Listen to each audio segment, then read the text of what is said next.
across the UK, on DAB+, on your smart speaker, on your smart TV, and on your side.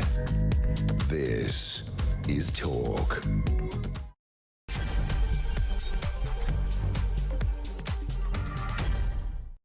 Good afternoon, everybody. 3 minutes after 1 o'clock. Thank you to Julia. Welcome back to the home of common sense. I tell you what, we are rammed to the rafters at this end. Europe stands at a historic crossroads. Prime Minister Keir Starmer has warned, urging nations to step up and lead a coalition of the willing, to secure lasting peace in Ukraine.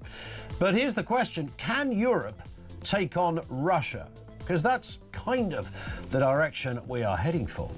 We'll have more on that shortly. Also this afternoon, a £5 million immigration squad will fast-track deportations of foreign criminals as prisons near record-breaking overcrowding levels. I mean, it can't be that hard. Well, it can't be that hard to read a sentence, frankly. It can't be that hard, surely, to work out, like, you live somewhere else, you've committed a crime, I'm afraid you are going to be deported to... Apparently not. Doesn't work like that. That would be too easy. We'll have more on that as well. And with terror police investigating the BBC's Gaza documentary over payments to a Hamas official's son, its top news boss has reportedly viewed the programme weeks before it was broadcast. I mean, if this story couldn't get any worse. There it is. We'll have more on that too. Everything you need to know, all the breaking news right here on Talk 0344 499 1000. Serious question, can Europe take on Russia? I was trying to work out is Starmer playing a blinder here or just massively out of his depth? And in fairness, I don't imagine many people would be in comfortable slippers when trying to stop World War III. Is there anyone really kind of qualified for that role, whether it had been Rishi Sunak or Boris Johnson, Liz Truss, Cameron, whoever? If that's the position, you suddenly find you've been in office half an hour and suddenly you're having a powwow with the good and great. You're over in the States, you're here, there and everywhere, and you're sort of central to the task of trying to solve the problem of potential World War III. And after Zelensky visited Grange Hill on Friday and got a pasting from Zamo and Tucker, Zelensky then seemingly flew around the planet several times to find a friend. He found himself in London within half an hour of touchdown. He was being given a cuddle by Keir Starmer. There, my little zelly face. It's going to be all right, said Keir. And then the rest of Europe heard about this, clearly heard the call to arms, and within less than a day, they all came over for a mutual hug. Even that fella Trudeau in Canada wiggled in on the scene to make sure that his last 3 minutes in office included some international business. Meanwhile, Keir made about 105 phone calls over the weekend to President Trump to tell him that he thinks the Ukrainian leader is back on side. Don't worry, Donald, he's willing to hand over the diamonds and several thousand tons of lithium for Elon's cars. Who knew what happened in those conversations? What I think we can all conclude on this is, if this wasn't so serious, it would all just be a bit of a pantomime. What the hell is going on in our world right now? Whatever you think about the curious moment in the Oval Office on Friday, and by the way, where was Vince McMahon when you needed him?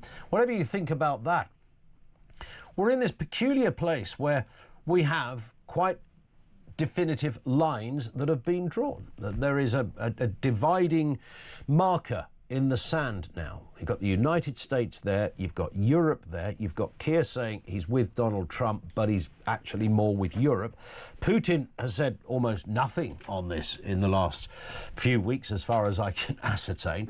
But if it came down to this curious situation where it's going to be Europe, and this is, Trump, to be fair, has said this is mostly Europe's problem. I think, by the way, I think it's a very misplaced view when you're talking about an international situation that has international ramifications. I mean, this is Russia, for goodness sake, the former, the biggest chunk of the former USSR. It's run by Putin. We know his backstory. We know how he operates. We know what he's all about. He is the invader on all of this. I think that is America's business, a big-time America's business. But Trump, one would assume, is playing a different kind of game. It's not conventional, it's not comfortable for everyone, but it's the one he's playing, which differs from the one Keir Starmer is involved in with his European counterparts. So can Europe take on Russia? Because that's sort of what we're talking about. I've heard many commentators over the last day say that Europe, and this is not the EU, but Europe is stronger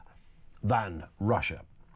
As a collective, it can punch far harder in many, many respects. And, OK, you know, if push came to shove and Putin wanted to press a big red button, he could always do that. But assuming we're not getting to that stage, is Europe the stronger player in all of this?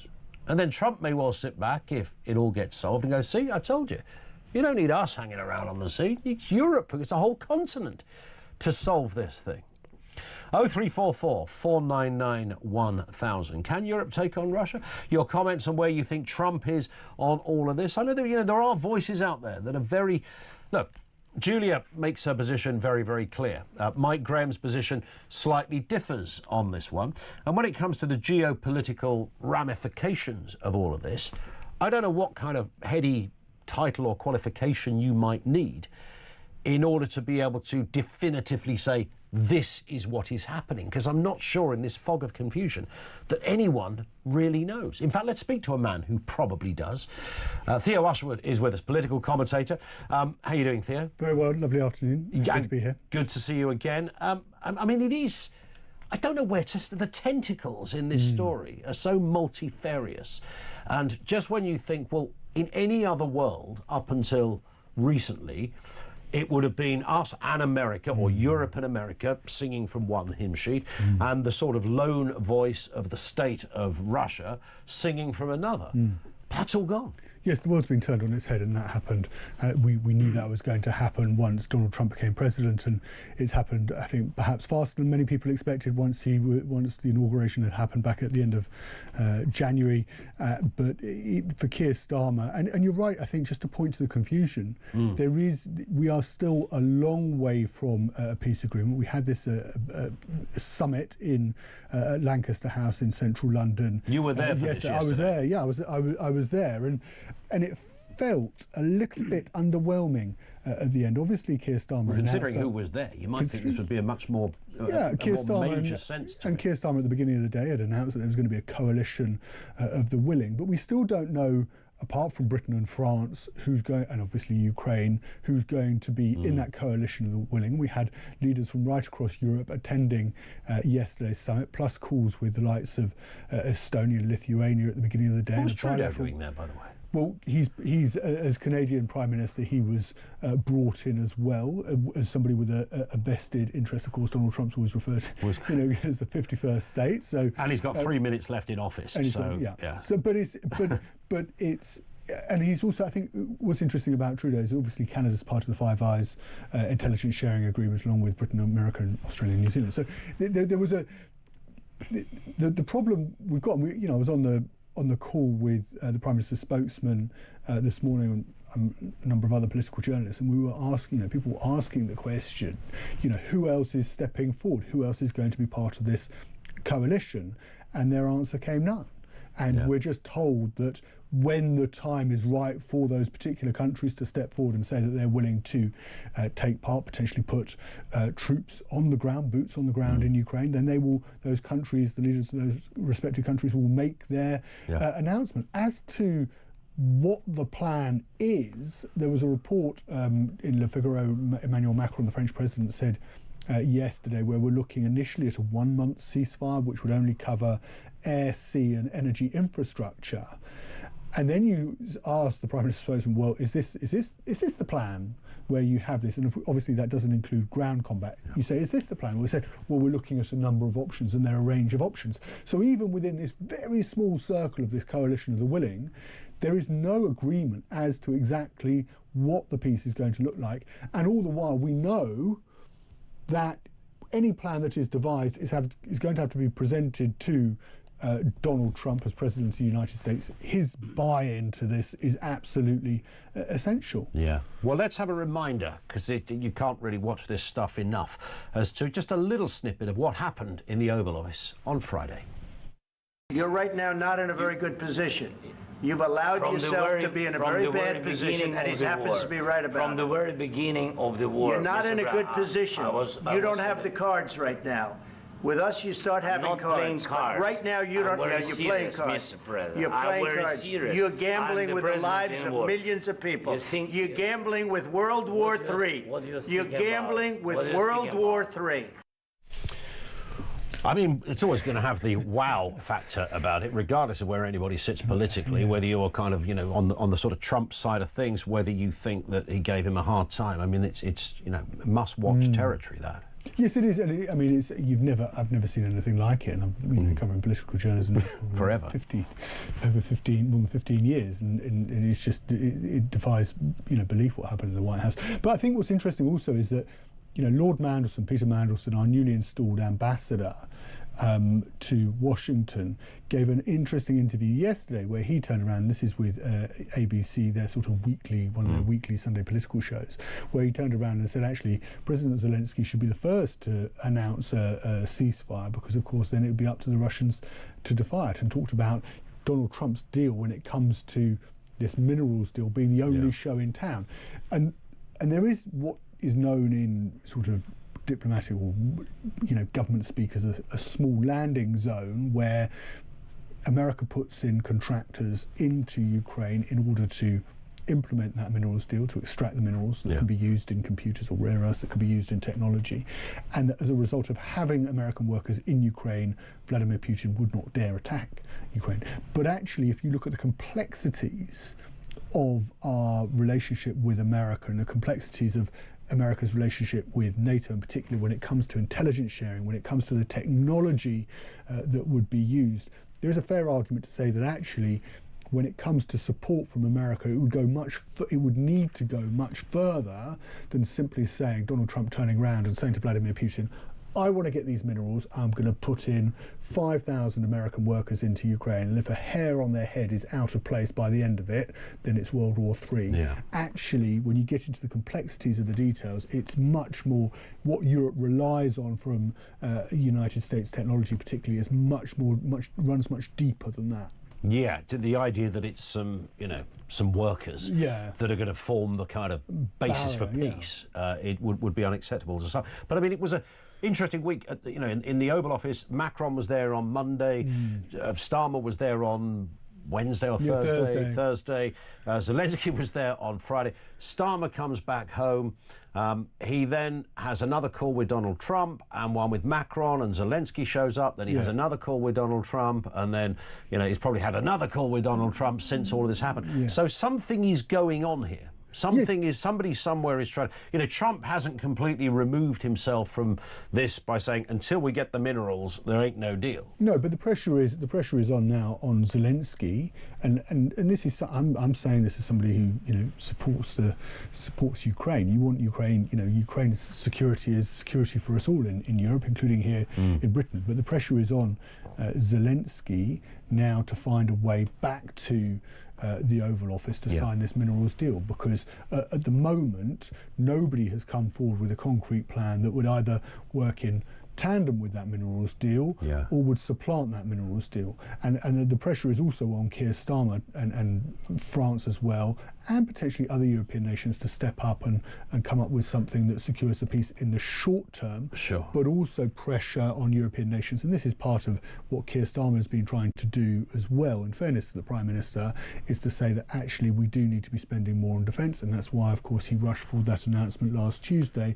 to increase defence spending to 2.5% of GDP. Some would say this is a bit weird, because this is all predicated on America getting some minerals. Isn't that an odd... you could say, OK, going forward, maybe there's a deal there. But they're talking about the deal as in not the deal for peace, but the deal for... I know it goes hand in hand, but to me, I've heard many people say it feels either clunky at best and certainly quite insensitive, misplaced, that you'd be trying to carve out a minerals deal while also simultaneously attempting to get world peace. But Trump is transactional, right? He wants the best value for American taxpayers. Of course he does. And his argument actually is that he can recoup some of the money that American taxpayers, and this, of course, you heard the argument in the White House, at that press conference when they were arguing, he was arguing with Zelensky over how much money exactly America had supported Ukraine to the tune of. But what's interesting is that Trump wants a good deal for American taxpayers. That's why he's insisting on this deal, because he wants to get some of the money back. And there was an interesting piece, actually, it was in the Sunday Times the other day, where he was talking about, like, not this weekend, the weekend before, where they're sort of saying, you know, Trump draws a line, and on one side of the line Trump wins, on the other side of the line he loses. And actually, if you can make it appear as if in your dealings with Donald Trump he is on the side of the line where he wins, then you're going to be able to salvage or make the best of a situation. The problem that when Zelensky went into the White House on Friday was that he haggled the point with JD Vance, and then there was a huge bust up with Donald Trump, whereas in actual fact, you know, there are critics who turn around and admit that actually, if you looked at it, was there the possibility of giving Donald Trump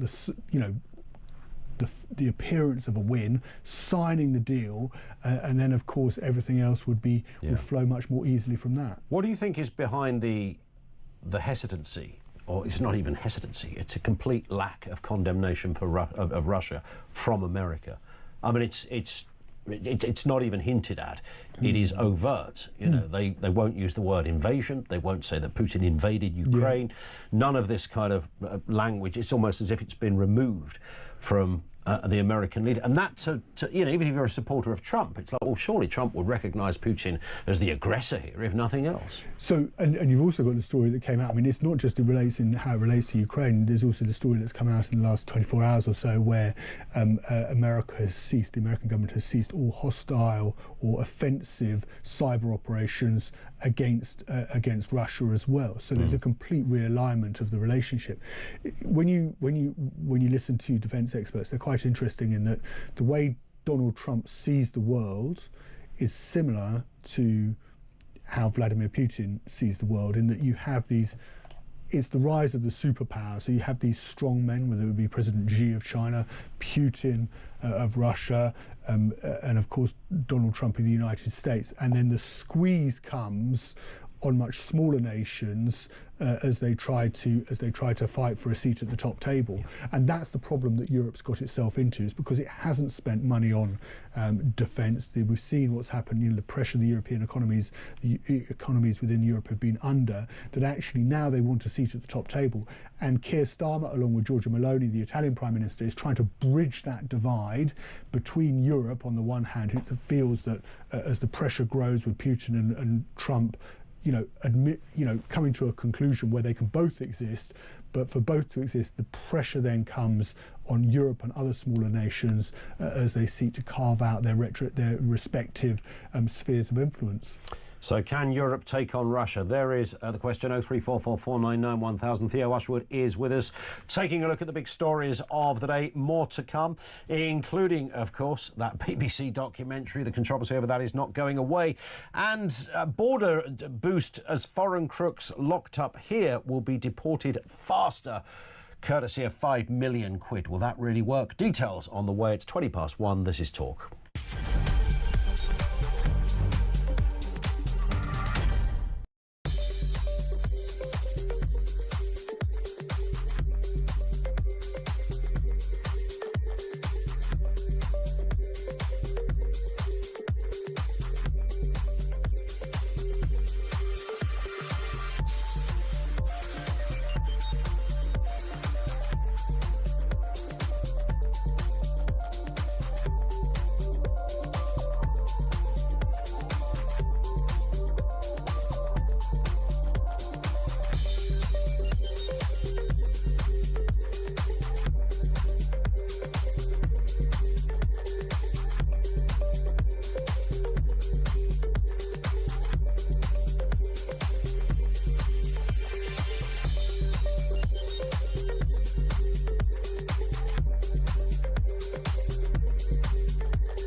as of all of this nonsense seen in the Mail and various people saying that we've got to withdraw the state visit, absolute garbage. Yeah. As juvenile stupidity, we should be doubling down. But wasn't that a bit of a ridiculous move, though, as well? What we should be doing is, at the end of the day, the British monarchy is probably the most loved around the world. It's our greatest piece of soft power, and we should be using it as much as we can.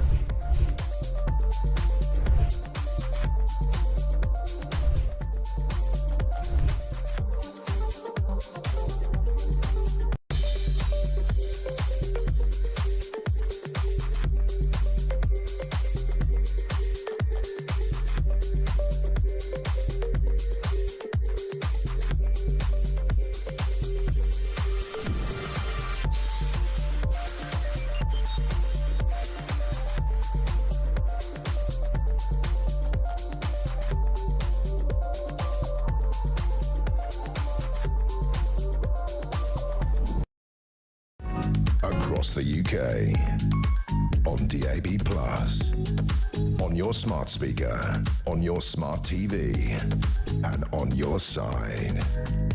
This is Talk. Let's actually move to that BBC story as well, the BBC Gaza documentary, because the one thing we kept saying over the last couple of weeks since this this story first came out, that they used this kid whose old man was a senior Hamas official. We kept saying, surely somebody watched this at the BBC, and they would have. There's some obvious questions you would just ask naturally. Before any controversy, if you're the BBC, you've commissioned this programme, and you're going to look at it, and you would say, well, firstly, where'd you get the kid from? He's clearly very good. This kid's good. He's a good speaker. Who is he? Where did he come from? So then we started to scratch our head thinking, well, maybe nobody watched it. Bizarrely, maybe nobody watched it. We now know that, in fact, it was watched by the BBC's most senior news executive and others. So this had been seen and clearly given the green light without any controversy. Yeah, I read this story, and it was watched at a screening. Now, I'm not an expert on screenings, but it's a point where you go, there might be a glass of wine, you have a screening, you sit down, you watch it, and then executives will come out and they go, well done everybody, that was a great film. That isn't the context in which this film needed to be watched. What needed to happen was, it's Deborah Turner, am I right in saying, the head of news and content, she needed to get the laptop with the film in her office, and the different producers, including the producer from this independent company that did it, and sit down and go through it line by line and ask all the pertinent questions. And if she wasn't going to do that, then she needed to get a junior to do that. But something, bearing in mind the BBC have been in the spotlight before on this very issue of that war, Israel and Gaza, and what's going on.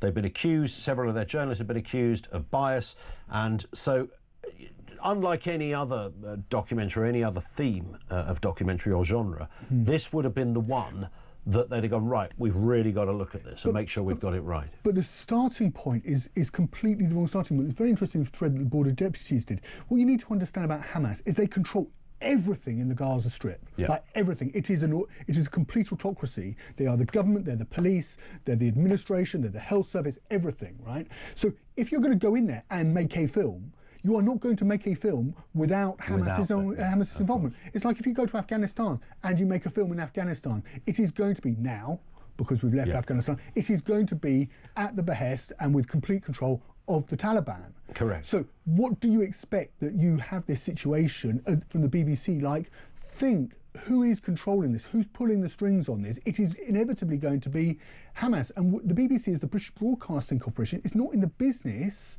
of simply putting out propaganda for Hamas. And if they can't do fair and independent journalism because of the circumstances of control, who controls the Gaza Strip, that's okay. They can't do it.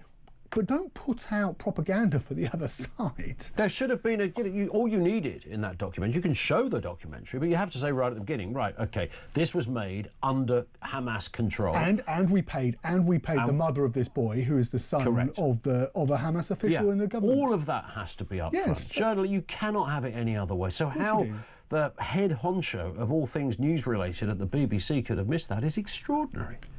But rather than just doing, and I think this is where I'd imagine, I don't know for a fact this is where it would come, but this is where I'd imagine the problem would seep in, is that this was presented after the editing process, at the very end, when it's ready to go up on the iPlayer or be broadcast by the BBC.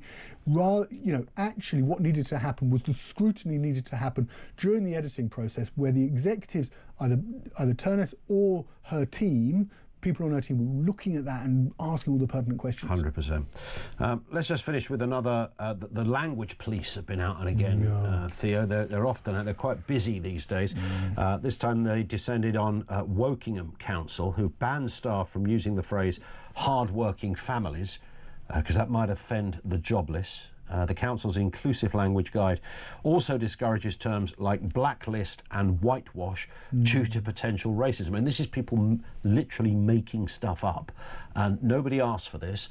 Nobody would endorse it. Everybody thinks it's bonkers. And you might think, in the kind of the world we're now in, where there's a sense that things are changing, that you'd steer clear of this if you were a local council. I mean, this is just in a long line of other councils that have done weird stuff. Sunderland City Council previously banned the term working class and replaced it with people with fewer financial resources. I mean, that's bonkers for a number of reasons, because working class doesn't necessarily mean that anyway. So that's a bit weird. Wokingham Council also warns against sustained eye contact, because sustained eye contact could be seen as aggressive in some cultures. And Cardiff University banned phrases like kill two birds with one stone because some foreign students might not understand British expressions. Who are these people? What really sticks in my core about these stories is that, councils don't have the budget to be wasting time with this stuff, right? We've got a spending review coming out in the spring. We're expecting budget cuts to councils, which are already financially stretched, of 11%. Cardiff University, by the way, correct me if I'm wrong, but they had to make a whole lot of people redundant the other day, 400 people redundant the other day, because, of course, they are under such severe budget pressures. Concentrate on doing the job. You've got old people to make elderly people. Sorry, I want to make sure I use the right phrase. You've got elderly people who need to make sure that they've got, are receiving the right benefits or can receive the right social care. You've got children, or have heating. You need children. Making sure they can access the right education. There are huge responsibilities on local councils, and they are under increasingly, and they've been for many years since 2010, under increasing financial pressure. Forget all of this stuff. It's not important. Concentrate on what people want and need and what they expect from their local authorities. You'd think so. I come back to the kind of the analogy, or the sort of example that I always give at some point. So Wokingham Council banning staff from using phrases like hard-working. At some point, there was a meeting in the meeting room at the council around one of those big oak desks. It probably cost them about 50 grand with wood flown in from Bolivia or something.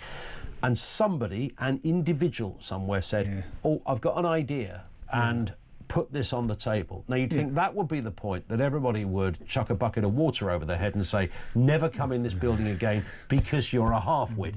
But no, somebody went, that's a good idea. Let's adopt that. Let's do it. And then it ends up in the Sun newspaper. I mean, the point, it's not what council officials, council workers should be spending 100%. On their time. People, councils provide an important service, whether it's your bin collection or whatever, cleaning the streets, and that all costs money. And this, what those individuals come up with this idea, dare I ask how much they're on? How much they're taking someone's on a good salary. It will be a 40, 50 grand plus salary to come up with up with stuff like this. And that is money that could be spent on things that, I'm sure there's some parents in the borough of Wokingham that would like an extra lollipop lady or man to, help their children cross the road. Rather than this character that's in charge of this. And then these very same people that come up with it are the very same people that scratch their head and go, how did this Donald Trump guy get elected in America? Well, because of people like you, mate. That's exactly. Precisely. That's exactly right. Theo, we hit the clock. Great to see you again. Theo Ushwood with us here on Talk. Over to you in a couple of moments. 0344 499 1000 is where you'll find us. A couple of voices coming on as well to talk us through that issue of what is happening, Europe and Russia, the United States. Anthony King joins us, as does Christopher Steele, former intelligence officer. Always a good voice on these stories, and crucially, your comments as well. Just gone 1:30. This is Talk.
across the UK. On DAB+, on your smart speaker, on your smart TV, and on your side. This is Talk. 25 to 2, Mark in Suffolk says, Ian, the security deal that everyone is banging on about is the mineral deal with American companies and citizens in the country. Ukraine would have all the security it needs. Does anyone think Russia would move an inch further with the USA on its borders? Can we stop the orange man's bad nonsense and give the man a chance, please? No one has done anything for 3 years until Trump came to power 5 minutes ago. Well, you're certainly right on that point. I mean, this story is moving, and it was a kind of stalling, almost ongoing, a perpetual stall of this story, it seemed. Keir Starmer says Europe is at a crossroads in history, as he got a nice soundbite, well, not so predictable soundbite, as he calls for a coalition of the willing to help end the war in Ukraine. But, you know, Trump seems to think he can do it another way, perhaps. This was the weekend, of course. Starmer teaming up with Emmanuel Macron and others. He's backing peacekeepers, but only with US security guarantees and a ceasefire in place. He's also defended inviting former US President Donald Trump for a state visit, saying diplomacy is key to easing tensions. He's right on that. In a moment, we'll speak with Christopher Steele, former intelligence officer. But first, Anthony King, Chair of War Studies at the University of Exeter. Anthony, good afternoon to you. Afternoon. Nice to have you with us. I mean, you will have studied all sorts of wars over the years that, you know, and how they came to end, the final days or the final weeks, months, years, whatever it happens to be, that led up to peace. How does this one sit at the moment? Because it involves a bag of minerals and it seems a coalition of the willing. Are they on the right track, firstly? Well, that's a tough question. So in terms of the end to the war, so, I mean, most commentators would accept that, unfortunately, it's extremely unlikely to impossible that Ukraine are going to be able to reintegrate all of their territory, i.e. take back the area that's been annexed by Russia. So 3 years of fighting, many commentators and actually many political leaders are thinking a deal needs to be struck at some point. And indeed, the former American Joint Chiefs of Staff, Mark Milley, said the same back in November 2022. So the idea of an end of a war, of this war, and an unsatisfactory end for the West and for the Ukraine, it's reality. The issues which you alluded to are a couple, which is, I mean, the mineral deal is a rather complicated issue of how transactional the US government is starting to be, the US administration is starting to be. There seems to be two key issues. One is security guarantees for Ukraine, which, if we understand the Trump administration correctly, they're not going to give, despite their interest in the Ukrainian minerals. And the second point is their relationship, which has been the whole conversation this weekend, their relationship and apparent friendship and sort of favouring of the Kremlin and Vladimir Putin. So the sort of working parts are three. One is probably a peace needs to happen, but then there's these very complicated geostrategic issues of what does security look like for Ukraine? Yeah. And are we talking about a complete revision of the global order, of the post-war global order? Maybe we are. Many people are saying that, and that is where the intense conversations have happened over the weekend. Is it possible, do you sense, when we look at Trump's position on Putin and Russia, that this is a Kasparov-type game of chess where, you know, of course Donald Trump doesn't think Putin's a good guy, but he's got to keep that line going because that is absolutely central to peace in Ukraine. I mean, that sounds quite almost Janet and John style explanation, but could it be that simple? Well, I mean, your question is quite pertinent, because if you look at the way Trump is dealing with Gaza and dealing with Ukraine, it sounds like a businessman making a business transaction, not like a statesman making a political settlement. And so the kind of the way you put the question, I totally agree. What do we think? There's two interpretations that seem to be possible, which is Trump is an instinctive decision maker, and he sees a powerful man in the Kremlin. He finds some mirror image there of himself, and he thinks he can strike a deal. And he doesn't think about the wider strategic outfall, what that will allow for. The second, which I think is much more worrying, is that he actually thinks that he can domesticate and tame Putin, and that he actually wants to give him favoritism in terms of the Ukraine deal to draw him away from the alliances with China and with North Korea. Now, if the latter is the case, and there is some evidence of it, we are talking an absolute crisis in European security. European security has been guaranteed since 1945 by the US, by the transatlantic relationship, by NATO.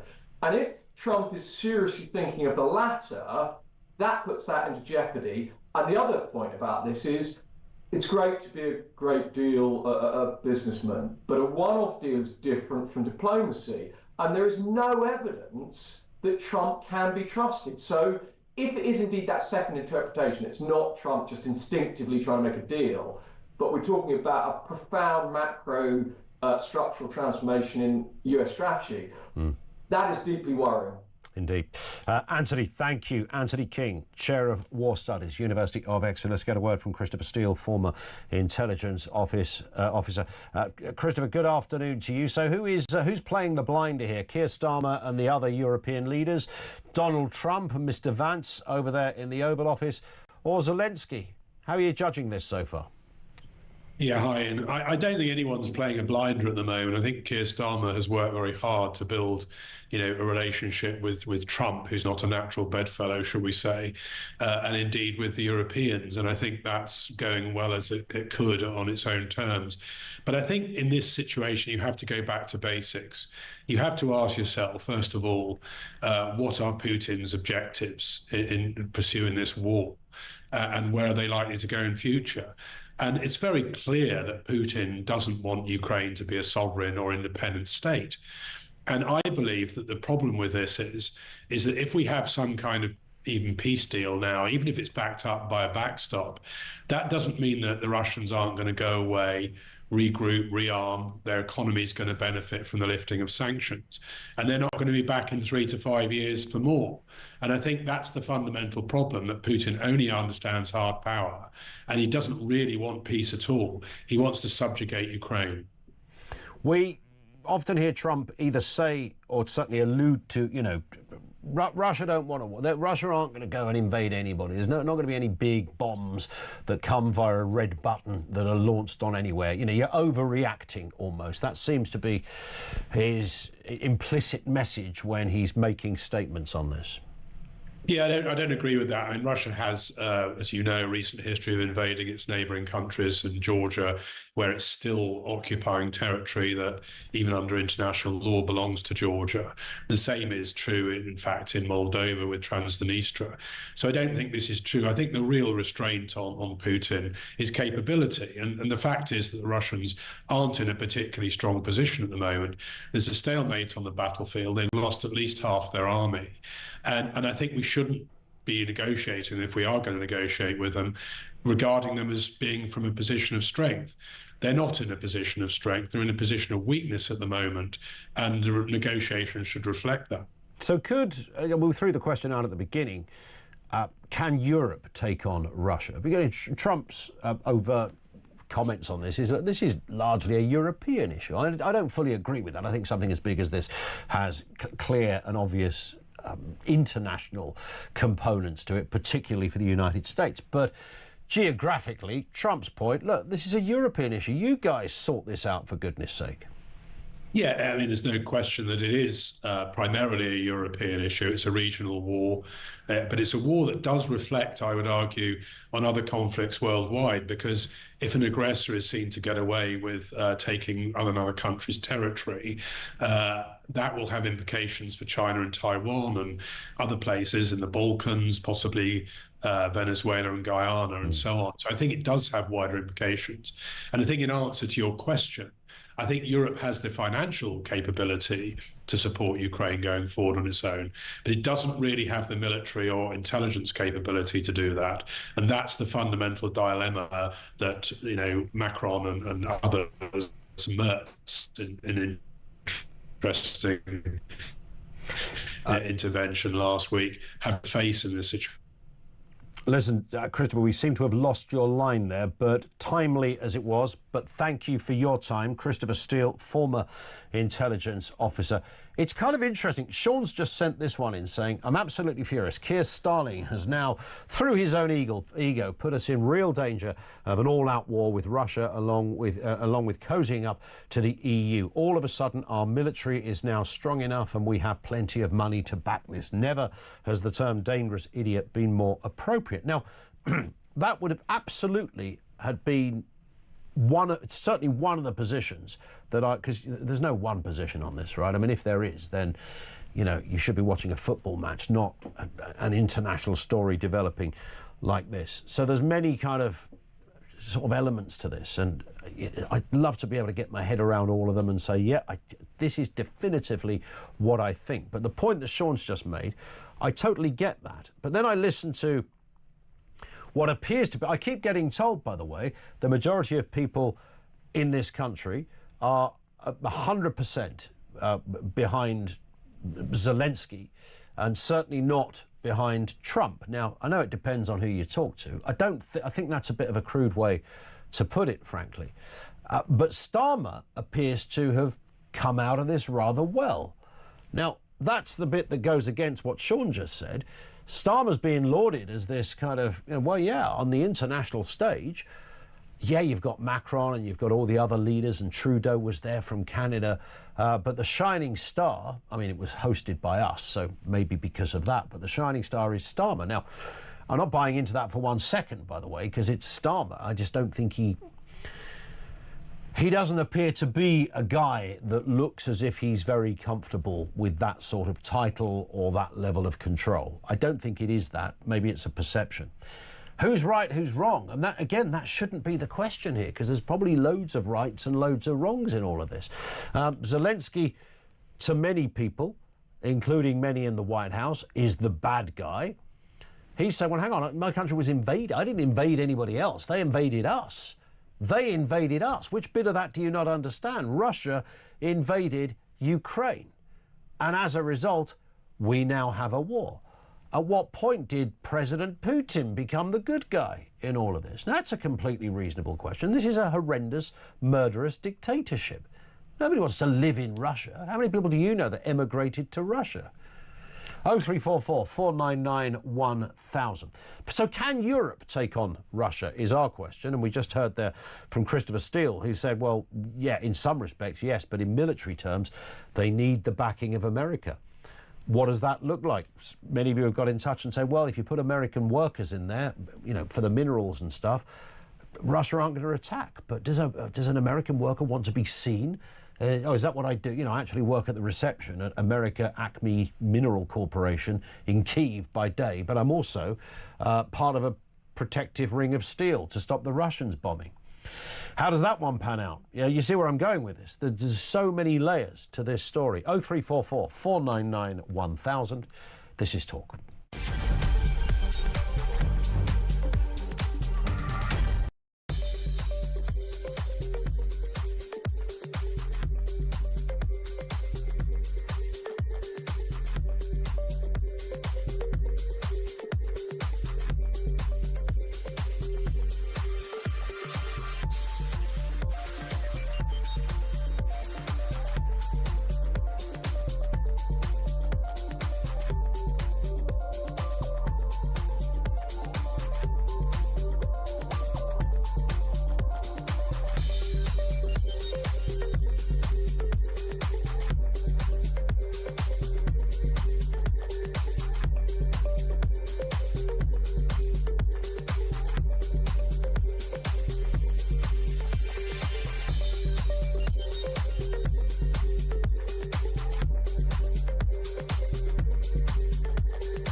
It's right that we make these choices to stand by our allies. We're a member of NATO. We put resources in because at the end of the day, Ukraine's sovereignty and the fact that they are fighting for their freedom, fighting for the rule of law on the European continent also means that they're fighting for our own security as well. That's why we stand with Ukraine and why we put these resources into Ukraine. This is also about not just defence spending, but it's also about some of the economic work that takes place between our two countries, and we must continue that.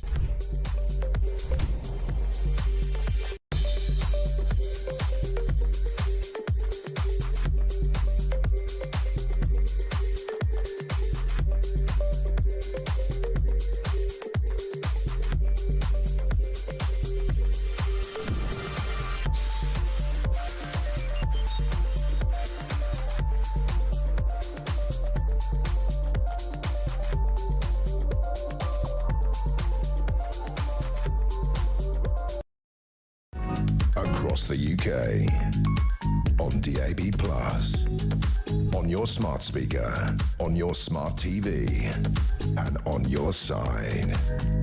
This is Talk. It is Talk, 0344 499 1000. This from Marco, who says, afternoon, Ian, why are people surprised that Trump isn't a fan of the way that NATO works?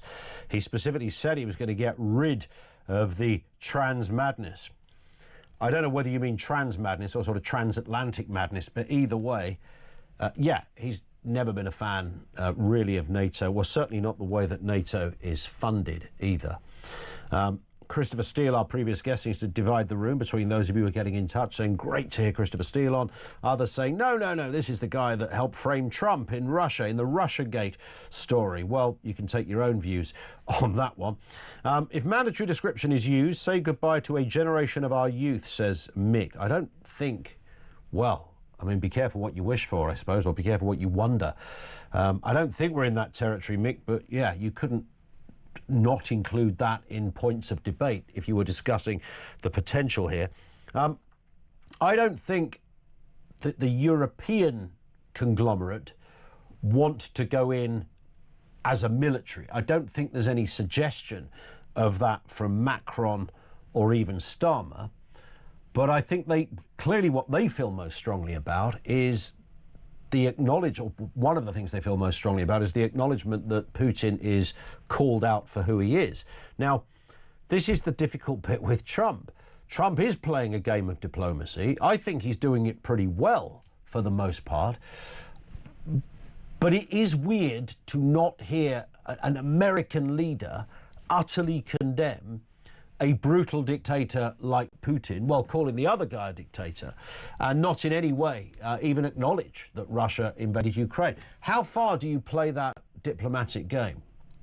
Is that as far as you've got? Have you got to go that far by almost saying nothing about, you know, a country that has no commonality in conventional sense with the United States? 0344 499 1000. And what is it about Zelensky that people hate? By the way, I get it, by the way, this idea that Zelensky is Mahatma Gandhi is flipping nonsense, all right? Let's get that out there straight away. This isn't a guy that is somehow, you know, an inherent sort of peacekeeping, ordinary bloke who used to be a stand-up comedian and then suddenly became so passionate about his country that he had no choice but to stand for office. I've never believed that old guff.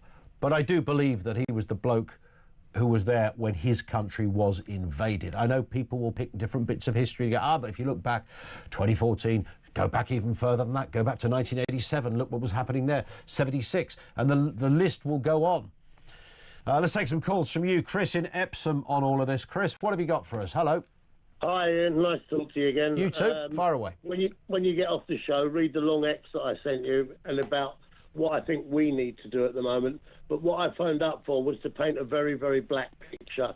Go on. Taking a step back from what's happening at the moment.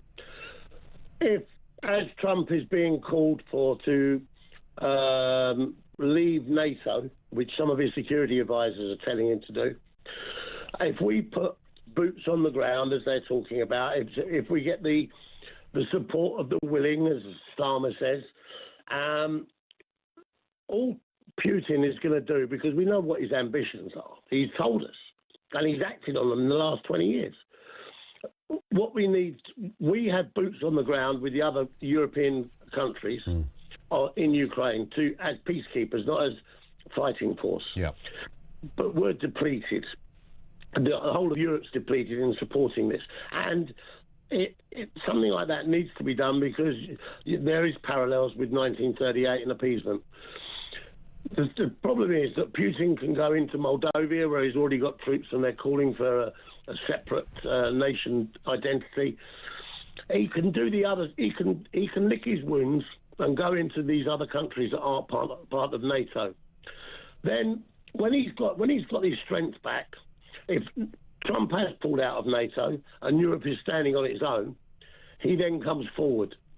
If he comes forward, he teaches Europe a lesson by dropping a nuclear bomb on the UK, because we're not in Europe. Now, we're an island off of the main coast of Europe. We've got no mineral under the ground. Our minerals are in the sea. So he could do that, and our response would be our independent nuclear deterrent. The problem with that, Ian, is that we rely on the GPS system of America. Now, we have to ask permission before we fire one of those missiles. And Trump is making America great again. Do you think he's going to risk giving the go-ahead for us to fire a missile with possibly the retaliation of Putin sending a couple to America? Would it come to that, though? Would Putin really drop a dirty old bomb on the UK?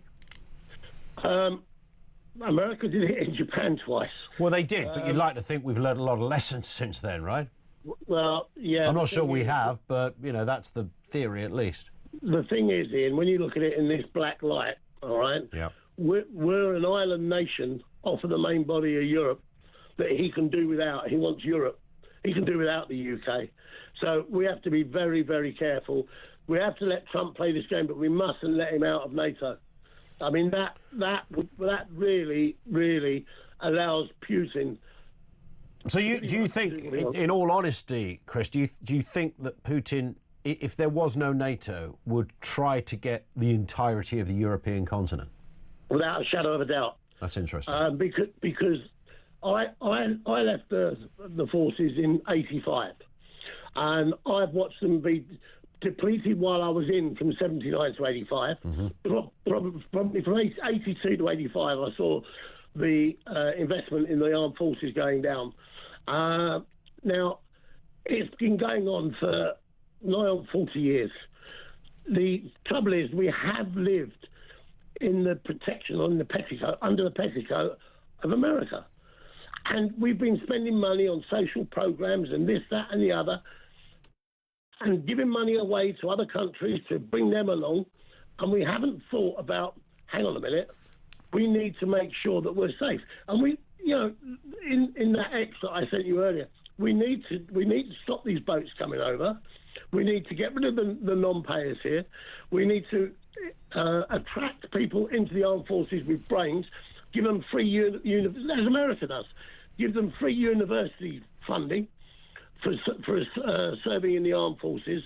We need to maintain our oil and gas.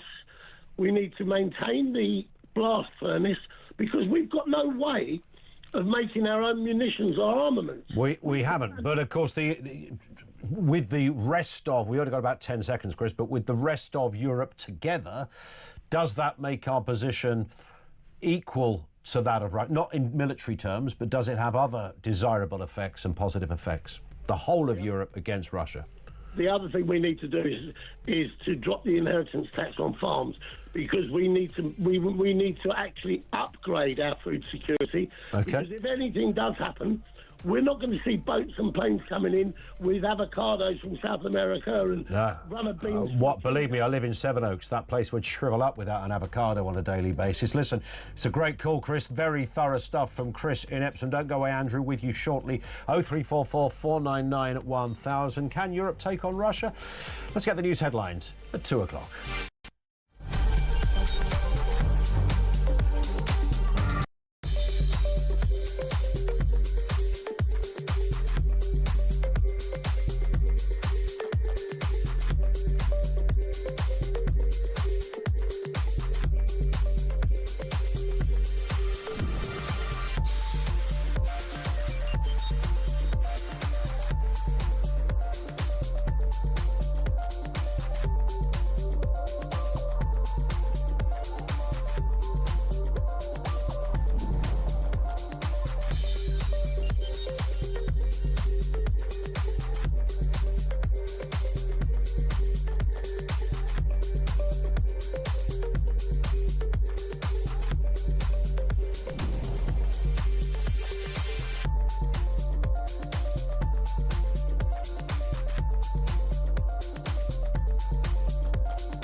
across the UK, on DAB+, on your smart speaker, on your smart TV, and on your side.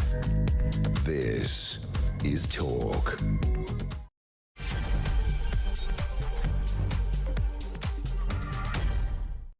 Hi, good afternoon. Welcome back. 3 minutes after 2 o'clock. This is the home of common sense. So, according to Keir Starmer, Europe stands at a historic crossroads. He's warned, urging nations to step up and lead a coalition of the willing to secure. They could have done better than that. A coalition of the willing to secure lasting peace in Ukraine. How is that achieved? Can it be done without America's help?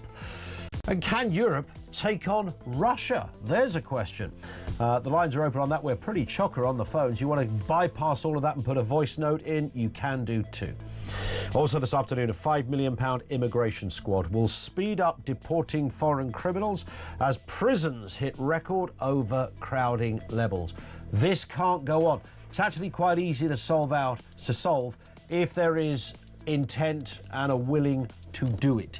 And that is the problem with our politics. There ain't. And new leasehold flats are set to be banned under government plans to give homeowners greater control over their properties. That's always an interesting story. We'll look at that in more detail in just a bit. Everything you need to know, all the breaking news right here on Talk 0344 499 1000. 5 minutes after, coming up on 5 minutes after 2 o'clock. And that news, as you heard during the news, at least one person has been killed, several others seriously injured after a car was driven into a crowd in Mannheim, which is in southwest Germany. One suspect has been arrested. Police say it's unclear whether there are other suspects. I don't know what the hell is happening in Germany at the moment. We've seen this in lots of countries, but this particular, what looks like a method of attack, of driving cars into crowds, and the Germans have seen way too much of this just in the last few weeks, for goodness sake. 0344 499 1000. Simon in Canterbury says the way President Trump is acting towards Putin in the same way as Starmer is acting towards President Trump. The warm words are all an act in order to achieve their aims. Evidence all things that Labour Party and cabinet members have said about Trump show their true feelings. That's a very good comparison. It could just be as simple as that. And Trump's taken the almost strategic position that he simply won't be drawn even on obvious stuff like, Mr. President, you do agree that Putin invaded Ukraine. He's not going to answer that. He's never going to say yes. His line, the line he has drawn on this, is that if he's trying to carve out a deal, then that's not his position right now to go there. Might do it afterwards, might do it at some point in the future. I think that's the case, and I think Simon's analogy there, that very similarly, if you look at Starmer and, David Lammy sitting in the Oval Office the other day, knowing what David Lammy has said about Mr. Trump over the years, and I think we could all probably agree still thinks, is kind of extraordinary. So, same thing, surely. I like the comparison. Simon, thank you very much indeed for that. Jill says, ironically, Trump's actions, whether you like or agree with them or not, has forced the UK and the European governments to actually do something. Until Trump, we haven't really heard a peep out of the EU for the past few years. Again, really, people do get in touch to the show with amazing points. Consider, I said this constantly, Ursula von der Leyen, the head honcho of all things EU related, has virtually been gagged on Ukraine in the last 3 years. Almost not. She was there at the powwow yesterday as well. Almost nothing from them. I mean, the territory that this encroaches, this is European territory. And the EU, who you'd think would be giving daily press conferences, like COVID, to almost nothing on it. Almost nothing. Boris Johnson was the one, of course, in this country, love him or hate him, that kept the Ukraine story very live for Europeans. But very little from, the Germans. Macron once in a while said a bit. Now, suddenly, they're all springing into action. Let's get a word from Callum Price, Director of Communications at the Institute for Economic Affairs. Callum, good afternoon to you. Good afternoon. Nice to have you with us. It's a fair point. Just on that point, it's a fair point, isn't it, that the EU have been eerily silent on matters Ukraine-based up until about half an hour ago. Yeah, it's absolutely right. I think speaks to a couple of points. One is the over-reliance on America, which has clearly been thrown under question, given Trump's rhetoric and actions over the past week or so, or even longer, arguably. But up until now, we as Europeans and Europe have relied too much on US backstop, effectively, to steal the word. In a slightly different context, they have a vastly larger military than us. They spend much more on it, and they're much more front-footed. And Europe has gotten away for too long, effectively relying on that. But also, it is a. I mean, I don't want to make this a European Union Brexit point, but I may. It is also a problem of when you are the head of a sort of a community, such shall we say, of 27 states, all with differing histories, different cultures, differing takes on things, and certainly some countries have a different perspective on whether to remilitarize or not than others, and different stances in these things. So it is admittedly quite difficult for the European Union to talk for so many people on such a big thing, but actually it shouldn't be that difficult, especially on an issue, as you pointed out, it's sort of European territory, geographical territory that is being encroached on, and we shouldn't be relying, or we shouldn't have to need to rely on America to stand up to that. And it's a fair point, isn't it, that until. However, we know Trump's unconventional. One of the reasons he's in office is because he's unconventional. That's why people voted for him, and they support him, because he doesn't function like a professional politician, and the attraction is all based on that. And it's true to say, Callum, isn't it, that this whole Ukrainian story would never have got to where we are now, which is a point, and I know it's all a bit splintered and a bit foggy and confusing right now. In a couple of weeks' time, the air might have cleared a little bit, but Trump is the person, literally the person, that's put this front and centre. Yeah, he absolutely is, and in a push for what he wants, which is peace. Now, that's without sort of reserving judgment on exactly what that peace looks like, but he's clearly keen to sort of see an end to this war in some capacity, which is what everybody wants. But he's the one that's, you're right, he's the one that's put it front and centre of the table. Now the huge question mark is what exactly that peace looks like, and he has been too close to, or too quick, shall I say, to speak to Putin without speaking to the Ukrainians. And the show we saw in the Oval Office last week was left much to be desired, to put it lightly. But this is where the Europeans need to step up. And that's the UK as well as everybody else. We can't keep relying on the United States, clearly, because all it takes is one head of state with a different viewpoint to tip that all upside down. We can't rely on this. We have to rely on ourselves, and that's what needs to happen now. You mentioned the moment in the Oval Office. Regardless of where anybody stands politically, it wasn't the greatest moment. I mean, it might have been a popcorn moment. It might be a moment that will be replayed for the rest of time, but not ideal. We all get that. And there is, of course, now a voice from some, mostly on the left, saying, well, that's it now. Trump's visit to meet the King, his state visit to the UK, must be cancelled. I don't agree with that, but that does sit. There's a view out there, and you can almost hear PMQs on Wednesday. Someone's going to pop up and make that point. What's your stance on that, Callum?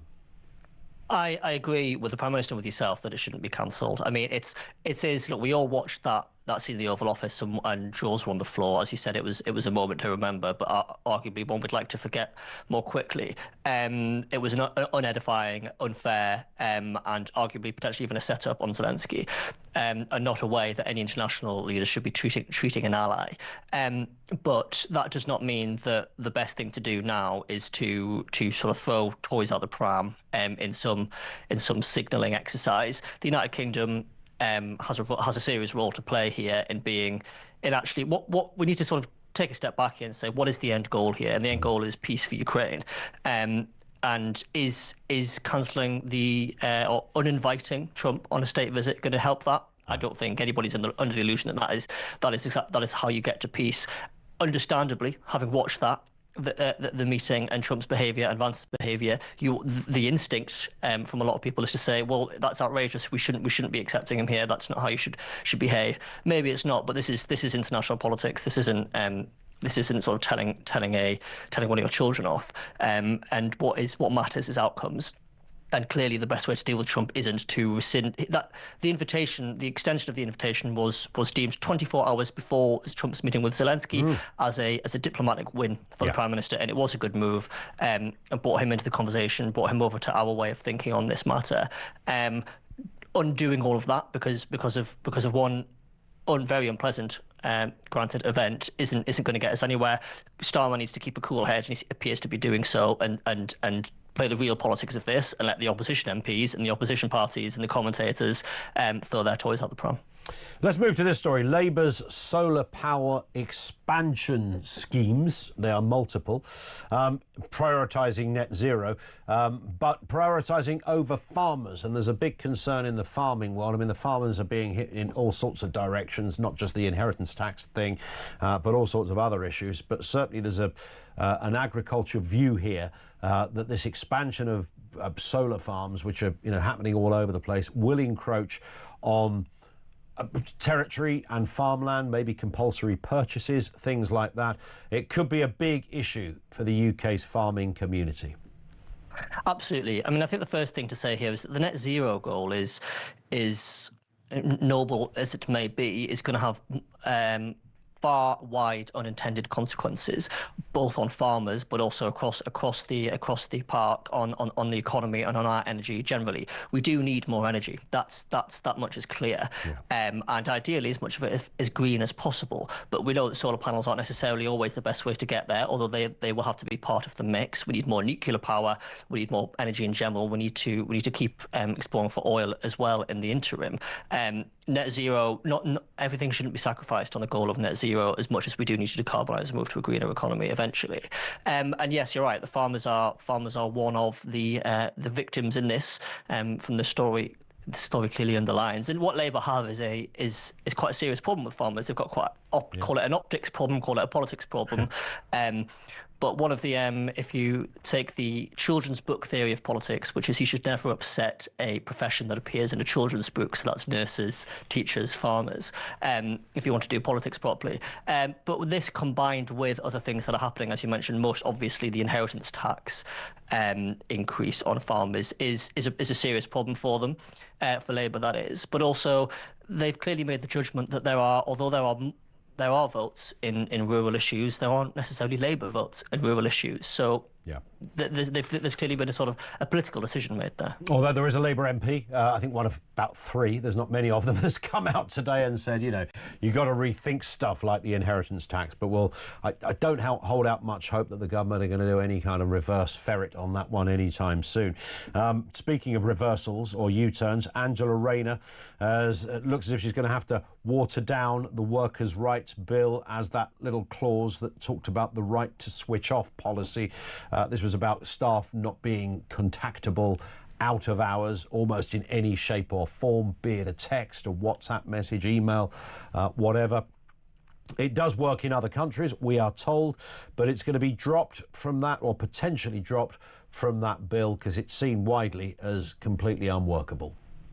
It's unworkable, and it raises the costs for business at a time when we need to be cutting the costs for business because our economy is slowing down and we're all suffering for it. The Labour Party, sounds like the Chancellor and the Business Secretary have woken up to the fact that increasing regulatory costs and burdens on businesses, like with introducing new rules and new laws like this, are counterproductive, and they've obviously put a stop to it. Now, this measure didn't actually appear in the first edition of the bill, if you like, which always speaks volumes, and it sounds like it's not going to appear at all, despite being in the manifesto. That's a good move, that's a good sign, but also now they need to take that logic and extend it to the rest of the bill. There's plenty in there that is going to increase costs on businesses, and that's only going to be felt by employees. It's a bit like the sort of landlord stuff that Labour are doing. You can't really, if you're cut from that part of the political cloth, the Labour Party, and look at some of the characters that are in there, the sort of Lammies, the Angela Rayners, they just don't like landlords. They just don't like big bosses. For years these are to use one of Angela Rayner's phrases, these are the scum sort of sectors of UK life that they do nothing but exploit. They've got nothing good to say. They're not decent. They hate poor people. All of this old nonsense and guff that gets wheeled out. And the workers' rights bill is as far as I can see, Callum, is loaded with stuff like this that is not so much pro-worker, just anti-business. Absolutely. And actually, I would argue that being pro-business is being pro-worker. Businesses are the people that hire workers. They're the people that pay them. They're the people that give them benefits. They're the people that give them opportunities. And they're the people that drive the economy so that we all have more money in our pockets. Yeah. So actually, this dichotomy between you're either pro-worker or you're pro-business is a socialist fallacy, and one that we shouldn't buy into. The Chancellor has clearly woken up to this fact by saying we need to pump the brakes on these extra burdens on businesses because businesses are going to grow the economy. Yep. And that's absolutely right. Now, if Angela Rayner could follow suit, that would be great. But let's remember, this is all happening alongside a huge tax increase on businesses and minimum wage increases, which is going to impact businesses too. Listen, Callum, we hit the clock, but thank you as ever. Callum Price, Director of Communications at the Institute of Economic Affairs. Thank you to him. More comment coming in from you. Brad in Cambridge says, I really can't see Starmer actually doing anything other than saying the right things. I think that Trump will be key in resolving this, and Starmer is riding on his back. It's a useful distraction for Starmer too. Yeah, quite possibly. I think this is the moment that if you're a Prime Minister, you kind of think, oh, great, this is one of those things has come along. And Starmer's found himself in that position. This one from Kev in Shropshire. Trump will deserve a peace prize. This war and other wars would have kept on bobbing along for months or years more. It's now got the whole world and his dog dealing with it, thanks to Trump and Vance. Well, it's hard not to look at it like that, right? I mean, that is a demonstrable fact of all of this. It's on the table because Donald Trump has put it on the table. Now, it's not clean at the moment. It's not definitive. There's not like a roadmap that's set out and it's all going to be tickety-boo. We do understand, by the way, and certainly people I've been speaking to said that when Zelensky either left the White House on Friday or got kicked out of the White House, whichever one it was, apparently he'd already, before he even left, had said that the mineral thing is still on the table. That, you know, make of that what you want. The idea that there's a sort of mineral deal going on against the backdrop of this might be clunky, but maybe there are good reasons for what. Certainly we know America wants its money back. Is the timing right? That's another story. Or could it be pivotal? That's also another story. The fact is that bit will get done. So it may not come to, I don't think that the meeting yesterday, the European leaders, was about mobilising an army to fight Russia. The whole point is the peacekeeping aspect of it. You've got to realize this is on European, so this is our continent. This is on European soil. So, yeah, we do have a response on this. Equally, I think America cannot just simply go, well, it's nothing to do with us, it's Europe, right? OK, I'm sorry, if Russia come at you, that's everybody's business, in the same way that if China came at you, it's everybody's business, I would argue. But I see what Trump is doing on this one as well. 0344 499 1000. We'll be back with more of your calls in just a couple of moments. By the way, I think it's your last chance, the last chance to win some money here. You've got until about 11 this evening or something of that order. I think I've got that right. Time to find out how you could be in with a chance, don't miss out on this, by the way, to win £25,000. Time's running out to get involved in our 25 grand competition. Here at Talk, we're giving you the chance to win this life-changing amount of money for 2025. So what do you need to do to get involved? All you have to do is text the word prize to 83338. Or you can enter by post. It's as simple as that, but time is running out. Once again, to get involved, just text the word prize to 83338, or you can enter by post. 18 plus, UK excluding NI. Enter by SMS for £2 plus one standard network charge by 11 p.m. on March the 3rd, 2025. Or send your name, email and contact number to £25,000 cash competition, PO Box 3190, Colchester CO2 8GP, to arrive by 5 p.m. on March the 6th, 2025. This is a News Broadcasting Network promotion. Full terms and conditions at talksport.com.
war starts to grow there, it will impact, and it's impacting on us already.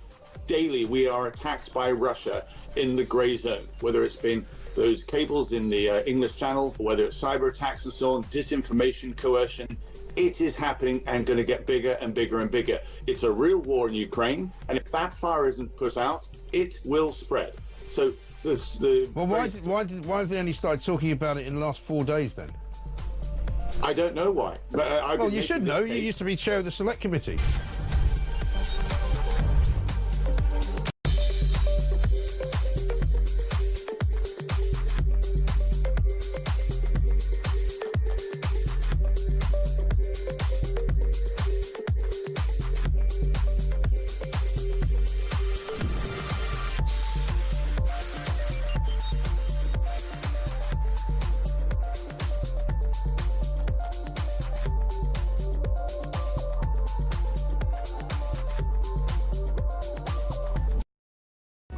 Across the UK, on DAB+, on your smart speaker, on your smart TV, and on your side. This is Talk. It is Talk, 25 past 2. Lots to get through. Andrew's in Hertfordshire. Andrew, what have you got for us here? Yeah, look, you know, that the other day, Trump let himself down, he let America down, and, you know, it was just unpleasant. But Zelensky, you know, he's Clive Anderson, he's a lawyer, he's not going to be pushed around. We've got to step up now, Europe, and we've got to really go on to a war footing, start getting munitions, because there's a great book by Roger Morehouse, it's First to Fight, it's the story of the First World War, the Second World War, how Russia and Germany work together. And you can see Russia working with China here, deplete NATO, run all the stocks down, and then China will just rush into Taiwan. So Trump is very naive here, but we've got to get behind Starmer, not my man by any stretch of the imagination, and we've got to cut our social security from 260 billion to 60 for people that are suffering from cancer, terminal injuries, and then we've just got to spend it on a war footing. We're at war. So it's interesting. These are big words, Andrew. So we've got to treat this not as something that might happen and just cover our backs a bit. We've got to fully go for it. Well, think about Salisbury. Think about that logically. They deployed a nerve agent that could have killed hundreds. Yeah. Think about the Arsenal Stadium, that poor individual. And then think about all these Russian businessmen that are dying around London in suspicious circumstances. You know, the game's up, Ian. We're at war. This isn't funny anymore. Are we at war, or are we kind of just on the precipice of solving a war? No, we're not on the precipice of solving it, because what Trump's done, he's gone straight to the international stage to take the pressure off internally, where he's not deporting as many as he thought he would. Remember, Russia hasn't given anything. They treat Ukraine as their own. And Russia, Putin, Tsar Peter was brought into Christianity in Kiev. He believes the whole of Ukraine is Russian, and he won't stop until it is.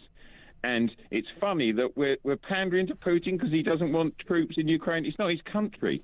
It isn't, but he's likely to get something, I mean, based just solely on the mood music of Trump. If Trump said, right, OK, we're going to have a ceasefire, yeah, that bit, and that bit goes back to Russia, or say back to Russia, and the rest is Ukraine, and Zelensky runs it. Well, he has elections, but, yeah, they will run it. Could that not work? No, because at the end of the day, Zelensky is like Clive Anderson. He's a lawyer. He's brighter than both Vance and Trump, and he won't sign anything that isn't in the interest. I'm not sure I knew Zelensky was a lawyer. Is he a lawyer? I didn't know that. Yeah, he's a lawyer that went into comedy, just like Clive Anderson. Right. Why Clive Anderson and not Keir Starmer? Because he's a lawyer. Keir Starmer is so funny, Ian, is that the only role he can play is a lawyer inserting himself into a bad divorce. He's not leading, he's just playing... Yeah, he doesn't... Well, he'll never have that, you know, rightly or wrongly, the modern world of politics means you've got to kind of look comfortable and confident in your skin. And Starmer just doesn't really have that, right? He just doesn't. I know it's hard. I mean, who else, could fit in those slippers to be the potential saviour or negotiator of a war? I'm not suggesting it's easy, but I don't think Starmer has that much about him, right? Yeah, the thing that was amazing was when it kicked off, whether you love him or hate him, Boris Johnson spoke to the Russian people in Russian, telling them our fight wasn't with them, it was with Putin, and the Ukrainian people in Ukrainian. You've got to understand the lack of depth. And he is a North London human rights lawyer. All he sees is he's acting like a lawyer. He should have gone through the door with Trump and said, we're spending 10% of GDP on arms, we're buying them from you, and we're manufacturing our own. That's leading at the moment. Liechtenstein and Latvia, he didn't even invite them. What a dumb move that is. Because after Poland, they're next. Do you think, I mean, Trump's position, I'm genuinely, I think we're all fascinated by this, but I was trying to, bearing in mind he seems to do business like he's running a business, and I can see why sometimes that may not be the best way, because not everything is immediately applicable. Just use the business theory and apply that, because there are other factors. However, if you consider this is the man, I mean, you can't overstate, Andrew, when it comes to Trump, just how vicious, cutthroat and conniving, and I don't use these as, insults, he has been over the decades as a businessman. I reckon he's probably been that good. He's got people to give companies to him because he's convinced them that's the right thing to do. This is a guy that can do that. There's something of the Arthur Daly, again, not an insult, about Donald Trump. Is that all he's doing with the Russia thing? I mean, Donald Trump, no. I mean, really? J.D. Vance likes President Putin? I doubt it. Yeah, I mean, when he got the hotels in Atlantic City, he didn't pay any council tax or business tax. And they said to him, how did you get that for 25 years? He said, because I didn't ask for 35 years. Yeah. That is... So at the end of the day, exactly. At the end of the day, he's pushing and pushing. But the reality is Russia in Saudi gave nothing. He's got away there with nothing. And the same with King Jong-un, nothing. So he's been shown, actually, this brash approach, actually, it comes to nothing. And Zelensky is not going to give this up. And I think Europe should just say, those rare earth minerals, well, we'll have those. Yep. And the other thing is, the bit that's nasty is he's protecting the Russian assets. The stuff that's in Europe, 250 billion, whatever it is, just cash it in now. Just take it, give it to Ukraine. But everybody's scared to do that. It seems that way. Andrew, great call. Interesting what Andrew says there, that, we've got to look at, that's where we're at. No way around it. Go for it. And, yeah, the Trump thing is, I'm always going to come back to that. What game is Trump playing? I don't think Trump cares very much about other countries. And that's... In one respect, that's a big strength, that he's not got this kind of constant international global hat on, where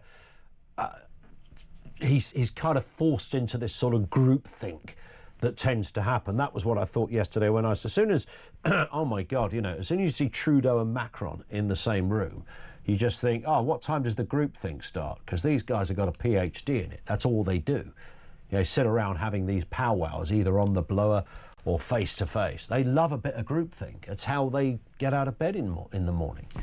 It's kind of just self-confirming, skewed, flawed philosophy, but it can be propped up by dint of somebody else agreeing with you.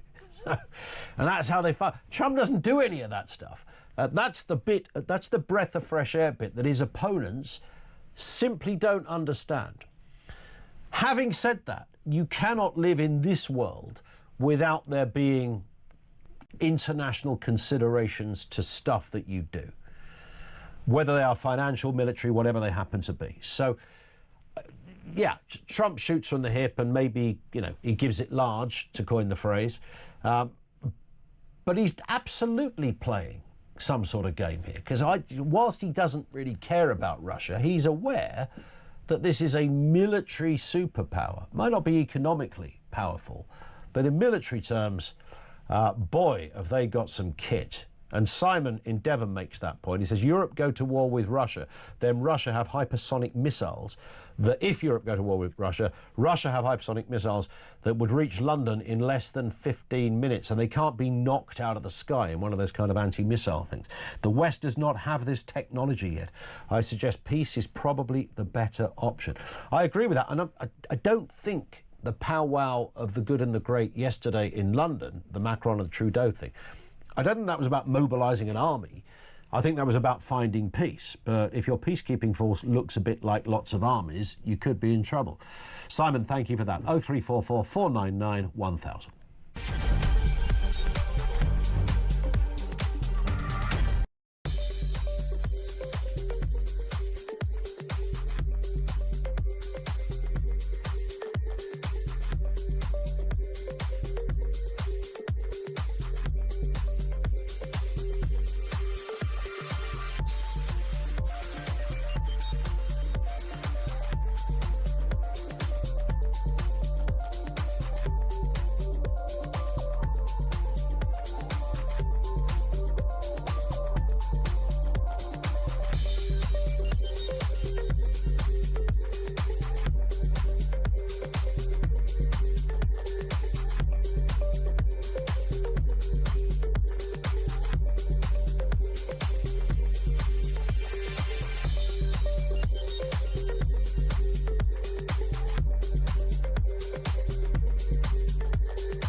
Across the UK, on DAB+, on your smart speaker, on your smart TV, and on your side. This is Talk. Loads of comment here on Gary says, can I point out that to your guests that Putin's position of strength is nuclear and chemical weapons, nothing to lose. Gary also says what is going on in Ukraine right now is a war of attrition, and the truth is that nobody wins wars of attrition. There are only losers. Our Prime Minister has puffed out his chest, put himself in the centre of this Ukraine crisis by promising to stand with Zelensky, come what may. But how realistic is that when you consider what this war is costing? So far, Western governments have burned through around $320 billion in just 3 years back in Ukraine. That's $2 billion a week. To put that into some kind of context, $2.26 billion that Rachel Reeves gave to Zelensky yesterday will be gone in 10 days. The fact is that without US backing, which of course in 2017 Donald Trump warned European countries that we couldn't rely on if we didn't increase our own defence spending, the bulk of that $100 billion a year that it is costing the West to fight this war is going to fall on the UK and EU countries. And to be perfectly honest, I don't think we've got the pockets or the stomach for that fight. Gary says, behind the scenes, I'm pretty sure there's going to be a lot of pressure on Zelensky from European leaders to go back to Trump and do a peace deal. I think, thank you, Gary, for that always thorough stuff. From what I can gather, Starmer spoke to Trump 3 times over the weekend. So he came back on Friday morning from his meeting in Washington, and then spoke to him after the Zelensky debacle, when Zelensky got a bloody nose in the Oval Office. Then spoke to Zelensky, then spoke to Trump again, then spoke to all the European leaders, and then spoke to Trump again. Now, I don't know what status that imposes on Keir Starmer, But from what we hear within that was that, don't worry, Zelensky is going to do the mineral deal. So that's the bit that they're kind of interested in financially in the States. Something will come of this. I know a few of you are saying, no, there's war on the way. I'm not so sure. We will watch with interest. Coming up on 20 to 3. And now this, new leasehold flats are said to be banned under government plans to give homeowners greater control over their properties. Under the current system, third-party landlords can own a building's lease and therefore make decisions on behalf of homeowners. Ministers say they want to make a common hold the default tenure, meaning an end to fees like ground rents. And these can go from being totally reasonable to totally off the scale. Let's speak to our friend Paul Champlina, founder of Landlord Action. How you doing, Paul? I'm good. How are you, Ian? Good, good, good. Always good to have you on. Listen, we've talked about ground rents and this kind of thing before, and I just said it really rather simply in the intro, that, you know, you can go, OK, it's a ground rent, makes perfect sense. I pay somebody, 50 quid a year, and all is good. That's fine until somebody asks you for £5,000 a year, then you're in trouble. And I guess this new law or new regulation is to attend to the latter more than anything. Yes, it is. It's about transparency. Michael Gove was looking to try and bring it and rushed in, but obviously he got voted out. Freehold, leasehold. I own the land. I built a building, but I still own the plot, and I'm going to give you a lease. Sometimes you have 99 years. Sometimes you have 999 years. And with that, and I think a lot of this really got heightened because of what happened at Grenfell, Ian, to be honest. Mm-hmm. But it's really a medieval charge that's been happening in leaseholding, where actually initially it came from landlords that owned land, and peasants had to repay rent in grain, believe it or not. Okay. It came back that long ago. And then it got modernised in the 20s. But I think the reality is there's been a lot of pushback, because I think in Parliament there's been a lot of vested interests. So it's always been the can's been kicked down the road. I mean, there has been bills that go back to 1967, 1987, 1993, 2002. There's been a lot of people trying to push for this to happen. And I think the reality is that there's a lot of people that lease and have leasehold flats, owners, and they're paying much, much, much more money. So the reality is, like you say, a service charge and a ground rent. A ground rent is like a rental charge, which could be from £50, like you said, to £500 a year. And then, of course, you've got maintenance charges, which in some cases have been absolutely astronomical, whereby you're getting block managers or you're getting freeholders, maybe absent freeholders that are living abroad that aren't doing up properties, and they're falling in disrepair. And it can be a real nightmare. And leaseholders, homeowners, mortgage holders could end up trapped in a building that's just not adding in value. Yeah, I was talking to somebody at one of the landlord shows, interestingly, who was saying that, he owned a property where I think they changed it in the end, but certainly when it came to service charges, they were going to impose service charges that the figure outweighed his rent. He couldn't hit the rental. They were that big, and the only reason it had happened, it was his theory, was that back in the day, 0% interest rates, everybody had loads of money, nobody was blinking. Get in there, make as much cash as you can, and certain people decided, what a great time to just simply throw in these whacking great big service charges, which were, as you say, weren't reflected in service, which was the big problem, but also weren't reflected in logic in some places because they were so damn high. Well, most definitely. I mean, it's actually, in our country, it's very common, but in the rest of Europe and even the States, common hold is the norm, which is basically, if you own that flat with the other flat owners in the block, you own the freehold together. Yep. So you have a right to manage. So you manage the asset yourself.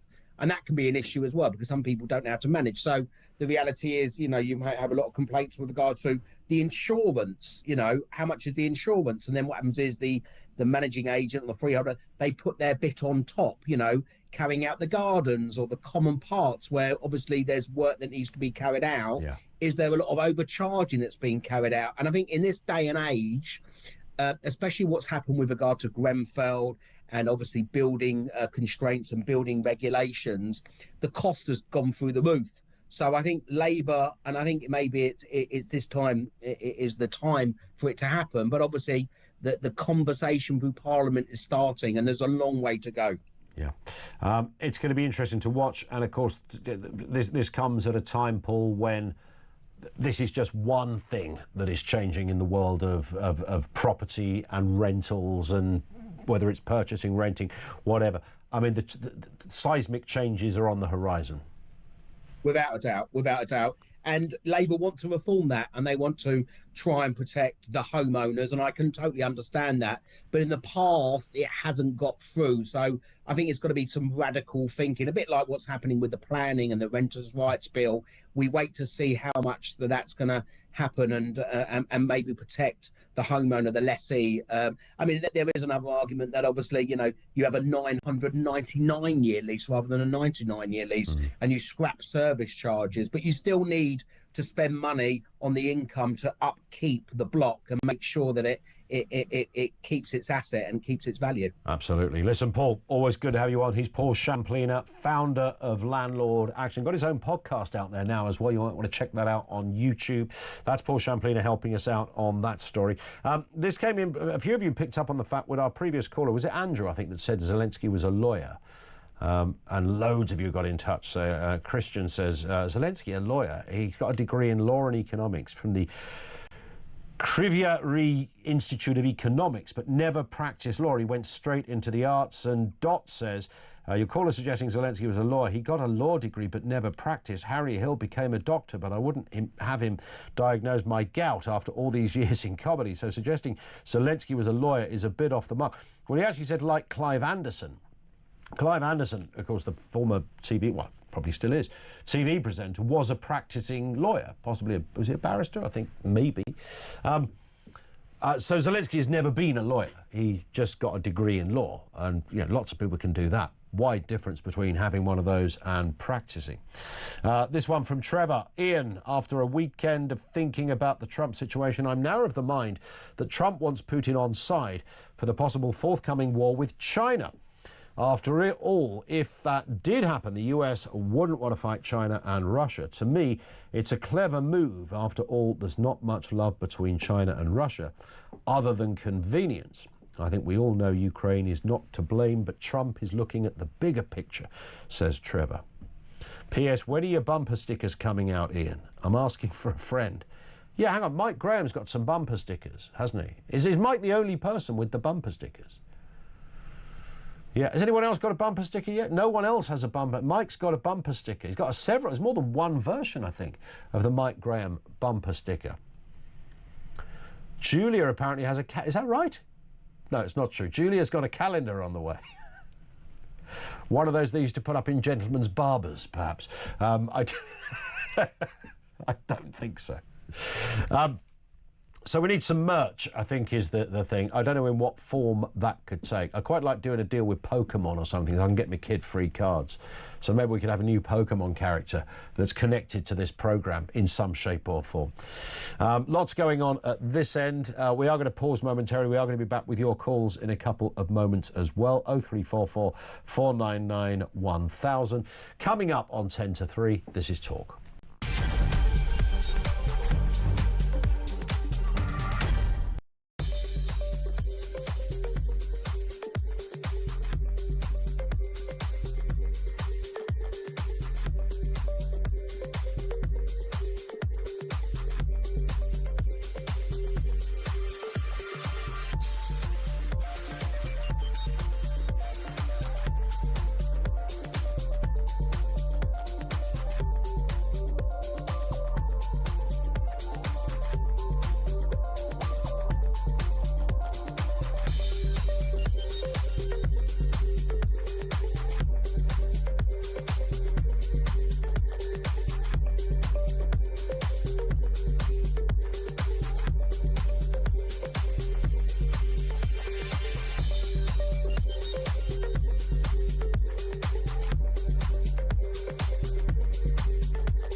war starts to grow there, it will impact, and it's impacting on us already.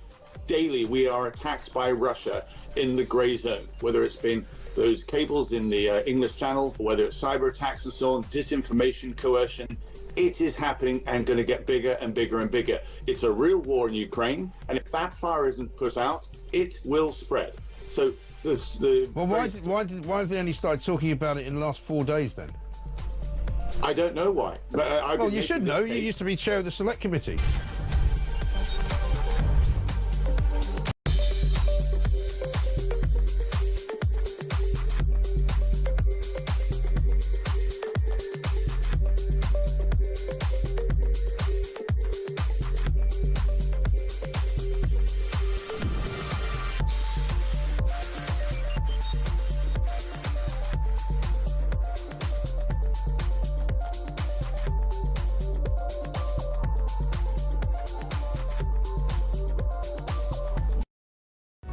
Across the UK, on DAB+, on your smart speaker, on your smart TV, and on your side. This is Talk. When it comes to merchandise for the show, we've come up with boomerang so far. Nothing. Our producer Adam is Australian, but actually it was me that suggested it, and I thought maybe we could have something of that line. But I don't know what be a lot of boomerangs out there. That could be wastage, could get thrown in rivers. Then we end up getting done for polluting with our boomerangs, and nobody wants to see that. We'd be in the High Court of Ed Miliband's, I don't know, secret hearings. It was you, the boomerang crimes. Fish died because of your merchandise. We don't want that on our conscience. So we need something else that isn't a baseball hat. It's not a bumper sticker. Or could it just be a bumper sticker? We're not allowed to just nick the bumper sticker idea from Mike Graham. I don't know. Maybe we could. Tad says Trump inherited an expensive mess and wants it to stop with immediate effect. Then they can argue about finer details. The shooting must stop. Makes perfect sense to me, says Tad. This is Will in Hampshire. What are your thoughts on this, Will? Good afternoon. Good afternoon. Yeah, I'm painting a bedroom at the moment, so rather bored, but I am listening to your programme. Okay. And I actually think... Have you stopped painting for the phone call? Are you literally painting as we talk? No, I've stopped. Doable. I'm pleased to hear. Okay. But no, I was listening. I think the most valuable input I've heard today is from a gentleman called Andrew. Don't know his surname, obviously. 100% behind what he says, because, what we're dealing with here is a dictator. And we know from history that dictators really only have three options: continued victory, usually death or imprisonment, somewhere along the line. And so he has to carry on, and he will carry on. And the only way you're going to get lasting peace, I'm afraid, is if Putin is gone. So, and of course Putin wants peace. Of course he does, because his soldiers are, running around with wooden sticks for guns and trundling up to the front on bicycles. They're running out of kit left, right and centre. They're in a bad way in their economy. And so he's desperate for that peace break so he can rearm and rebuild. And people have got to stop being naive.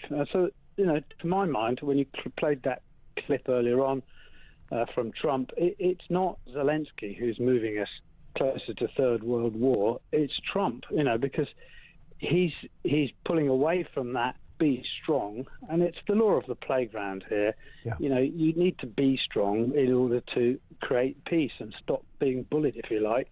And Europe can overcome this on their own. I mean, we haven't been building up weapons systems, and we haven't been putting money into defence, but we could, and we could start putting large amounts of money into equipment. And don't forget, that creates growth on its own. You start building this stuff and sending it over there. That is part of Trump's thinking, right? I mean, if Trump gets a deal, then the place has to be rebuilt. I'm sure that a lot of that will be, American manufacturers and personnel and the like. And the US, they should remember that you don't really need to beat Russia in Ukraine. You just need to stop them from winning. And eventually it will fall apart. It will. And the Americans should know that. It's what happened in Vietnam. Yep. They could not win. And in the end, they got beaten. And so I just feel that we're being naive here, hoping for peace. Of course, people want peace.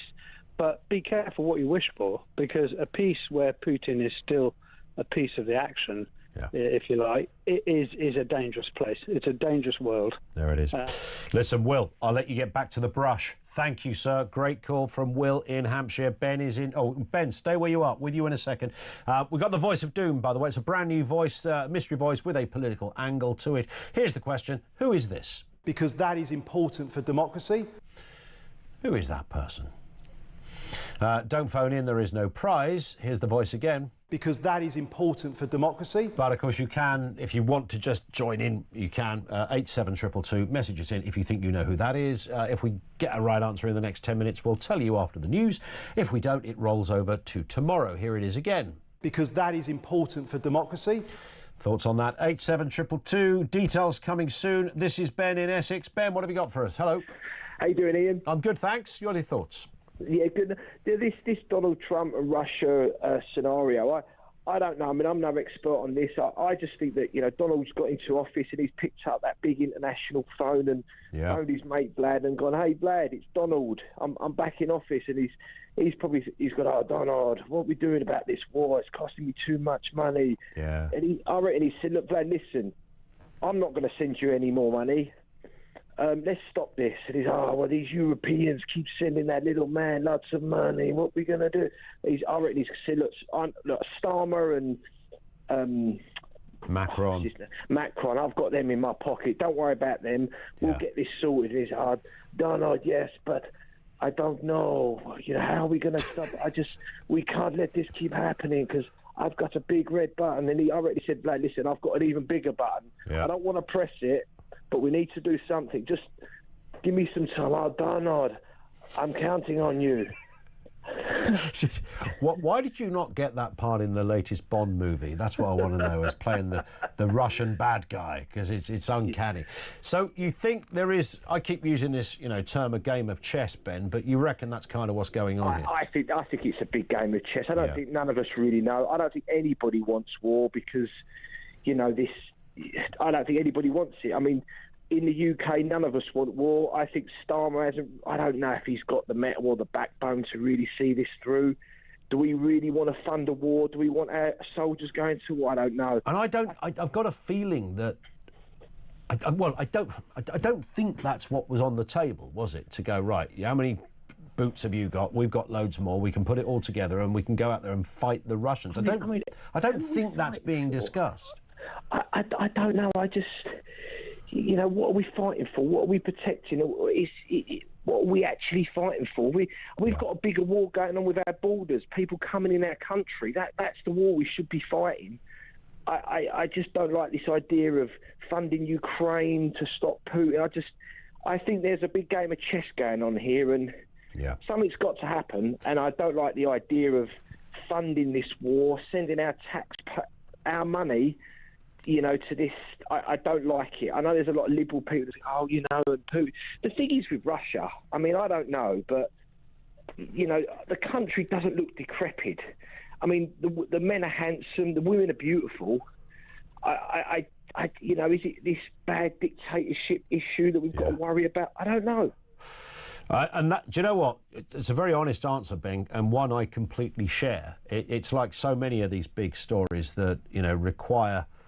you'd always need a degree, wouldn't you, in international kind of relations and politics to even get close to getting true qualified answers on this, informed answers, when you really are across it. We can only make certain assumptions based on our elected masters, whether they're in the US, Russia, Ukraine or the UK. And, we hope we apply a bit of logic to it. But you're absolutely right. Anyone who says they know the definitive answer is not being truthful. Ben, thank you for that, mate. Ben in Essex. One here from Steve, who says Zelensky might not have worked as a lawyer, but at least he actually qualified as one. Unlike the lying Labour business secretary, Jonathan Reynolds, who said he was a lawyer. I don't actually think, from what I can gather, Zelensky didn't qualify as a lawyer. He just studied law. In fact, weirdly, Jonathan Reynolds might be more qualified than Zelensky. But he never qualified. Between the two of them, neither are lawyers. I think we can say that much. And Robert says, lawyer in the UK carries no legal definition. In the UK, you can be a practicing solicitor, alternatively a barrister. True enough. One here from Jeremy. If the Ukrainians knew how reliable Starmer's promises to the British electorate were, they might not feel too encouraged by the latest statements. Great point, yes. How trustworthy is this man? Winter fuel allowance, farmers, I mean, the list goes on. Come on. 0344 499 1000. We've got a busy hour 3 on the programme coming up. More details of how you could win £25,000. Stand by for that, and the clock is ticking on that one as well. We've been absolutely chocker on the phones as well this afternoon. Loads of great calls. David, Henry, Georgina, Pav, Victor, Mark, Richard and others. Hopefully we're going to get back to as many as we can. And a new voice of doom. Who is this? Because that is important for democracy. Who's that? 87222 if you think you know. Right now, news headlines at 3.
Across the UK, on DAB+, on your smart speaker, on your smart TV, and on your side.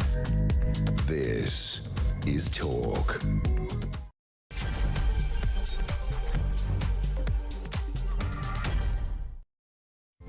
Good afternoon. Welcome, 0344 499 1000. We've got a lot we're into this afternoon, including the words of the Prime Minister Keir Starmer. Europe stands at a historic crossroads, he says, urging nations to step up and lead a coalition of the willing. This is to secure a lasting peace. You have to put the word lasting in there. In Ukraine, is Starmer and his European colleagues, and Justin Trudeau as well, are they onto something here? Can Europe take on Russia? Not necessarily as a battle, but in whatever form that might take. We'll have more from you on that one as well in a few moments. Also this afternoon, a £5 million immigration squad will speed up deporting foreign criminals as prisons hit record overcrowding levels. We're going to talk to Suzanne Evans on this point in just a few moments. There's a lot to be said about that. This is something, by the way, that should be rather simple, that's been made really convoluted, massively expensive, and it doesn't need to be. And also, a Labour council has been accused of using motorists as cash cows after targeting residents illegally parking on their own drives. Yeah, don't park on your own drive, because they'll be round at you before you can shake a stick. 0344 499 1000. Here's one from Matt, and a few others have pointed out. Yes, Zelensky was not a lawyer. I'd forgotten this next fact. This is the greatest Zelensky fact ever. Did you know this one, Adam? This is just a beauty. Zelensky was the voice of Paddington Bear in the Ukrainian version of Paddington, and both two Paddington Bear movies. And we did mention that, didn't we, a while back? But I'd totally forgotten, because he's an entertainer, right, by trade. So that's a good thing for your CV when fighting World War III. Don't come near me. I'm Paddington. Maybe not. 0344 499 1000. So, the voice of doom. This is the voice we played you. Because that is important for democracy. Who is that? Lots of guesses on this one. Dominic Cummings, no. Alex Phillips, definitely not. Chris Philp, a lot of guesses on that. It does kind of make sense. That's very Philpy, that voice.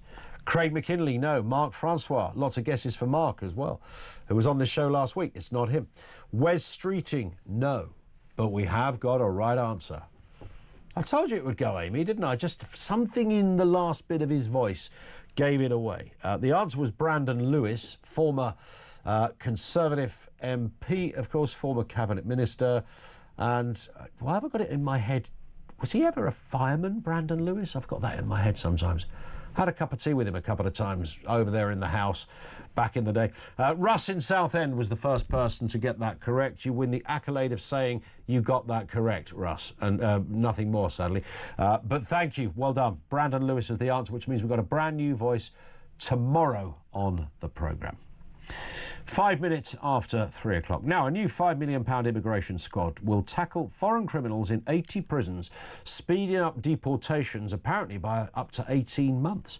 Prisons Minister James Timpson says they drain taxpayer money and overcrowd jails, with foreign nationals making up 12% of inmates. Meanwhile, the UK and France have extended a small boats crackdown deal tied to a £12 million detention centre and tougher French policing. I don't know why I laugh when I say tougher French policing. Suzanne Evans, the political commentator, is with me now. Suzanne, good afternoon to you. Hello. £5 million, is it going to touch the sides? Well, it's weird, isn't it? You know, I've been writing about recently about how the fact the civil service is the biggest it's ever been. It's expanded to over 500,000 full-time staff now, up by about 130,000 from 2016. So why on earth hasn't this been done already? I think that's my first question. You think you've got all these people working for government. What have they been doing, really? And 5 million doesn't really sound a huge amount. But so I think on this one, Ian, I'm kind of feeling I'll believe it when I see it actually happen and people actually getting deported. Yeah. It seems to me, I said in the intro, Suzanne, this should really be quite straightforward, right? I mean, you've committed a terrible crime. I mean, there's an argument as to whether you should be imprisoned in UK jails in the first place at all, but that's maybe, I understand that might be convoluted on a reciprocal basis, etc. However, certainly once you're released, you might think you are literally taken from prison to the airport. That would be the way to do it, right? Absolutely, you would think so. And the government, in fact, has a statutory duty to deport foreign criminals if they have a sentence of more than 12 months. And ministers have the discretion to deport them in the interest of public safety if their custodial sentence is less than a year. So, yes, this absolutely should be done. I think the problem that we all know we've got, of course, is the activist lawyers and judges who appeal against deportation. And we've had some absolutely crazy stories just in the last couple of weeks. You know, the paedophile that couldn't be deported because it would harm his children. The boy the father who couldn't be deported because his child didn't like foreign chicken nuggets. There have been endless stories like this. And this is, I think, where my personal view is that we need to leave the ECHR, because if that's what's holding us back, if human rights law, and particularly the way it's being interpreted, is preventing us deporting these dangerous people, then we need to seriously consider leaving. Yeah, and that would be the, look, I keep using this analogy, Suzanne. People who don't like Donald Trump scratch their head and say, how did this man get elected? Well, because of stuff like this, right? I mean, this goes to the centre, the kind of common sense approach. This is clearly bonkers. There's a Frenchman, an Australian, Nigerian, it sounds like a gag, doesn't it? Whatever it is, who's committed a terrible crime. They come out of prison and then they're repatriated to their home turf. I don't know what could be less controversial than that. You can't imagine anyone would argue against it. It would have to surely circumnavigate human rights laws. I mean, the human right is you've been looked after in prison. We're doing everything right. All we're doing is saying you're an undesirable, so you're going home. Yeah, absolutely. I mean, I think we're almost we could be looked at as mugs, really, because most other countries around the world, if you even land on this soil as an illegal migrant, then you're sent home. But of course, I suppose what we're dealing with here is mostly people who've come here legally and then commit a crime and are sent to jail. I would argue that actually what you should be doing is deporting them straight away the moment they've been convicted, straight on a plane, and serve your sentence in your country. And if the country, your home country, doesn't want to send you to jail, well, that's frankly their lookout, and lucky them. But at least we don't have dangerous criminals on our streets. Listen, Suzanne, thank you. Great to have you on with us as ever. Suzanne Evans, political commentator with us on the programme. Also, I don't know whether £5 million immigration squad will target foreign criminals in 80 prisons, speeding up deportations by up to 18 months. Why would something like that take so long to put in place? And by the way, the latest from the Home Office, 600 people crossed the Channel yesterday. 600 people crossed the Channel in 11 small boats, making it the highest total in a single day so far this year. So a tiny scintilla of sunshine. Naturally, it's not exclusively down to the weather, because we know even in bad weather some of those boats have curiously decided to make the journey. But when the sun shines, clearly it ramps up. 600. But I don't know how else to amplify the severity of that other than keep saying it. 600 people just decided to get in some boats and come to live in the UK. Bang. Straight across the Channel in a boat. And I know I sound like a stuck record when I say this. If 600 people had jumped the barriers at Heathrow Airport yesterday, the world's press would be descending on Heathrow. They would have choppers in the sky following the story. You won't believe every copper in the land from every borough within the vicinity would be down there trying to get this one. So the army would be outside.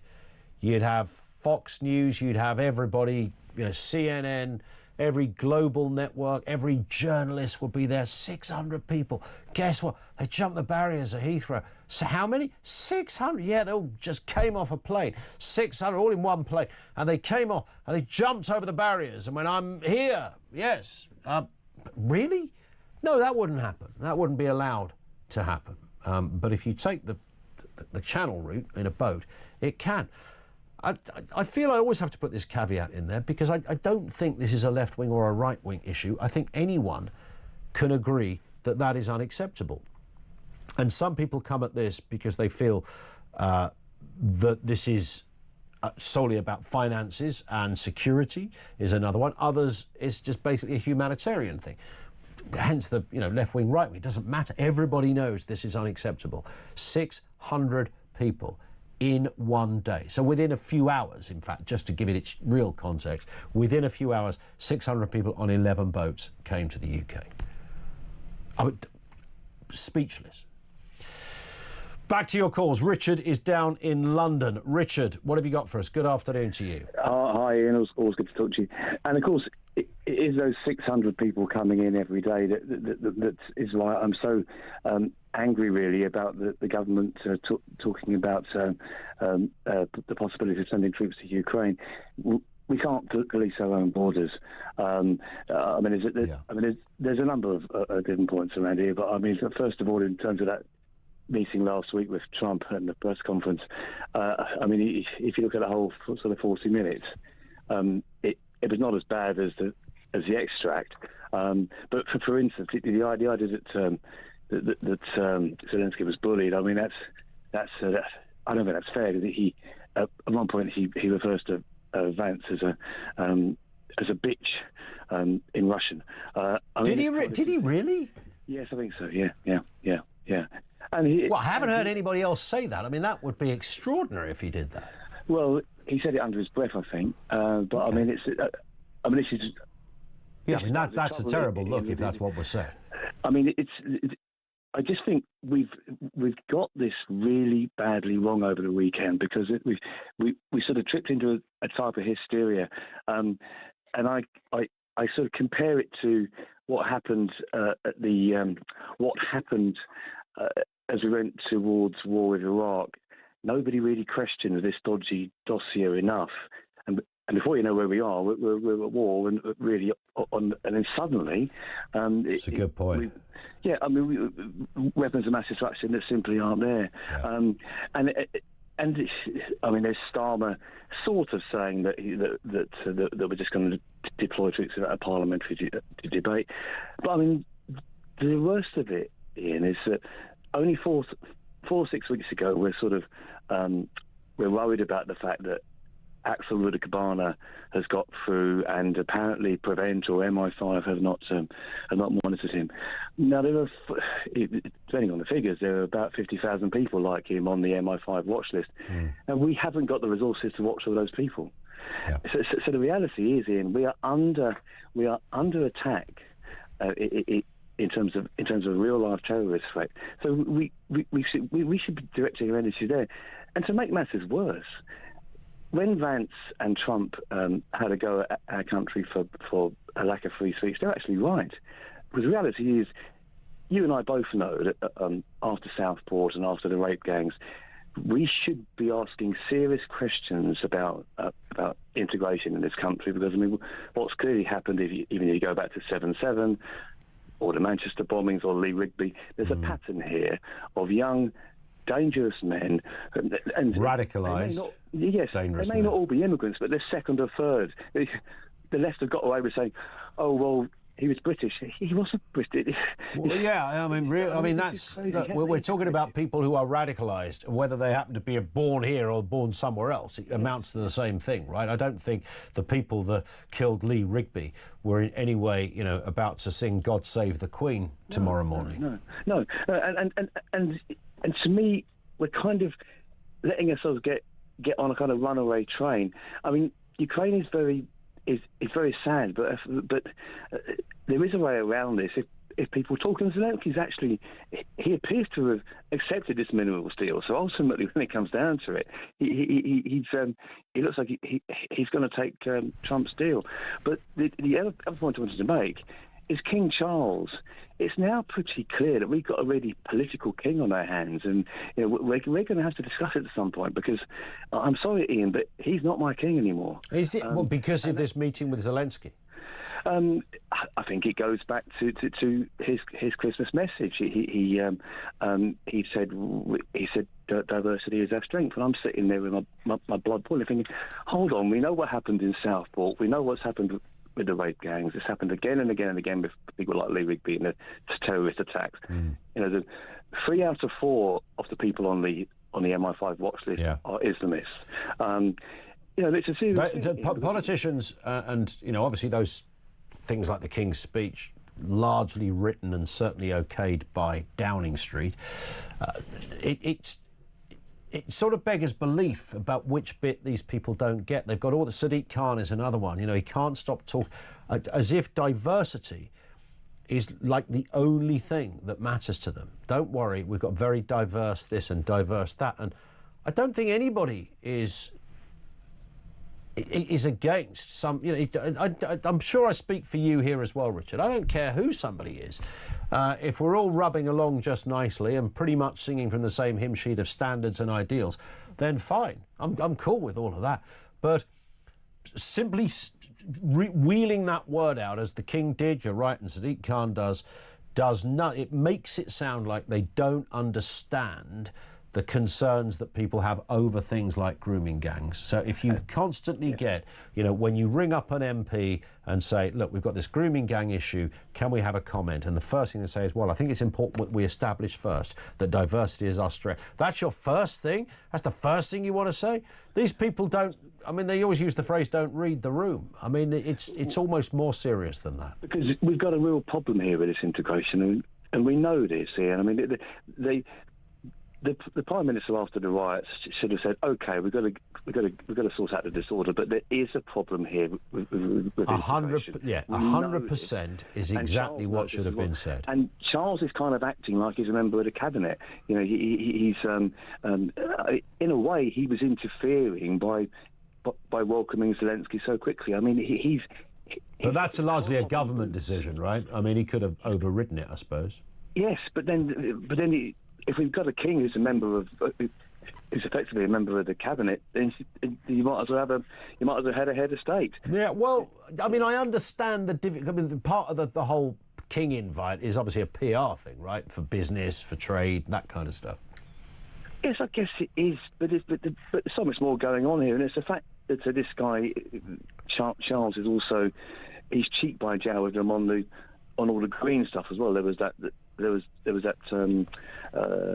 walk he did with Starmer and Angela Rayner. He's simply too close to these people, Ian. Apart from when he's stag hunting, I think then his environmental credentials go out the window. Yeah. Well, yeah, and Prince William has this a campaign about homelessness. Well, one of the biggest landlords in the country is actually none other than Prince William. So, if you're that concerned about the homeless, and why don't you? He's got a few square acreage. Share some of it, just even a few barns would help compared to where some people have to live on a nightly basis. Listen, Richard, you've been great. Thank you. That's Richard down in London. 0344 499 1000. Will in Fleet says, the question, what are we fighting for, is often said by people who've always had freedom and never seen what happens when it's taken away. The answer is freedom. We're fighting a dictatorship to ensure the freedom of Europe is maintained. Would be helpful if a few of your Trump/Putin backers put down their phones and picked up a history book once in a while, says Will. I think you've articulated, look, people will have their own views and sides, if that's the right, it shouldn't be sides, should it? Their own views of what they think is right and wrong. But fundamentally, what Will has just said is absolutely true. The answer is freedom. We are fighting a dictatorship to ensure the freedom of Europe is maintained. People, it's nothing to do with us. It's literally on our doorstep. It's not like there's not some kind of weird, curious precedent for something like this back in the day. So yes, it does have a lot to do with us. It also has a lot to do with the United States. It has a lot to do with anybody, frankly, but more so in territory terms, geographic terms. Clearly, by definition, this is on our doorstep, an invasion. I don't think anybody's going to pretend that isn't the case, right? Although some will. 0344 499 1000. That's where you'll find us. We're going to go back to more of your calls in a few moments' time. Before we do, we're coming up to one of the last chances. You've got only hours left on this. It's a chance to find out how you could win £25,000. Time's running out to get involved in our 25 grand competition. Here at Talk, we're giving you the chance to win this life-changing amount of money for 2025. So what do you need to do to get involved? All you have to do is text the word prize to 83338, or you can enter by post. It's as simple as that, but time is running out. Once again, to get involved, just text the word prize to 83338, or you can enter by post.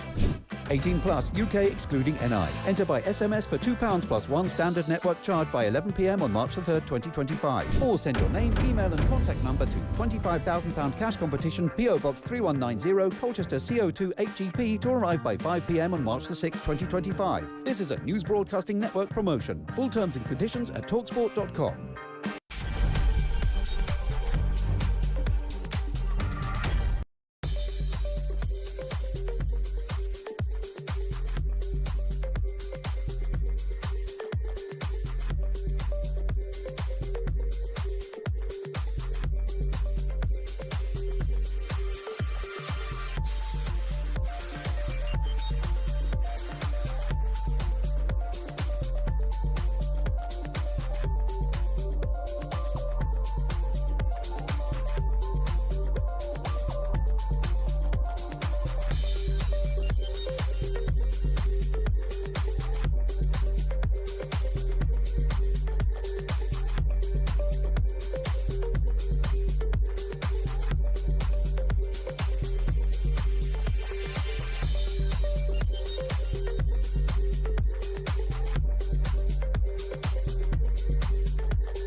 war starts to grow there, it will impact, and it's impacting on us already. Daily, we are attacked by Russia in the grey zone, whether it's been those cables in the English Channel, or whether it's cyber attacks and so on, disinformation, coercion. It is happening and going to get bigger and bigger and bigger. It's a real war in Ukraine, and if that fire isn't put out, it will spread. So well, why have they only started talking about it in the last 4 days then? I don't know why. But well, you should know. You used to be chair of the Select Committee.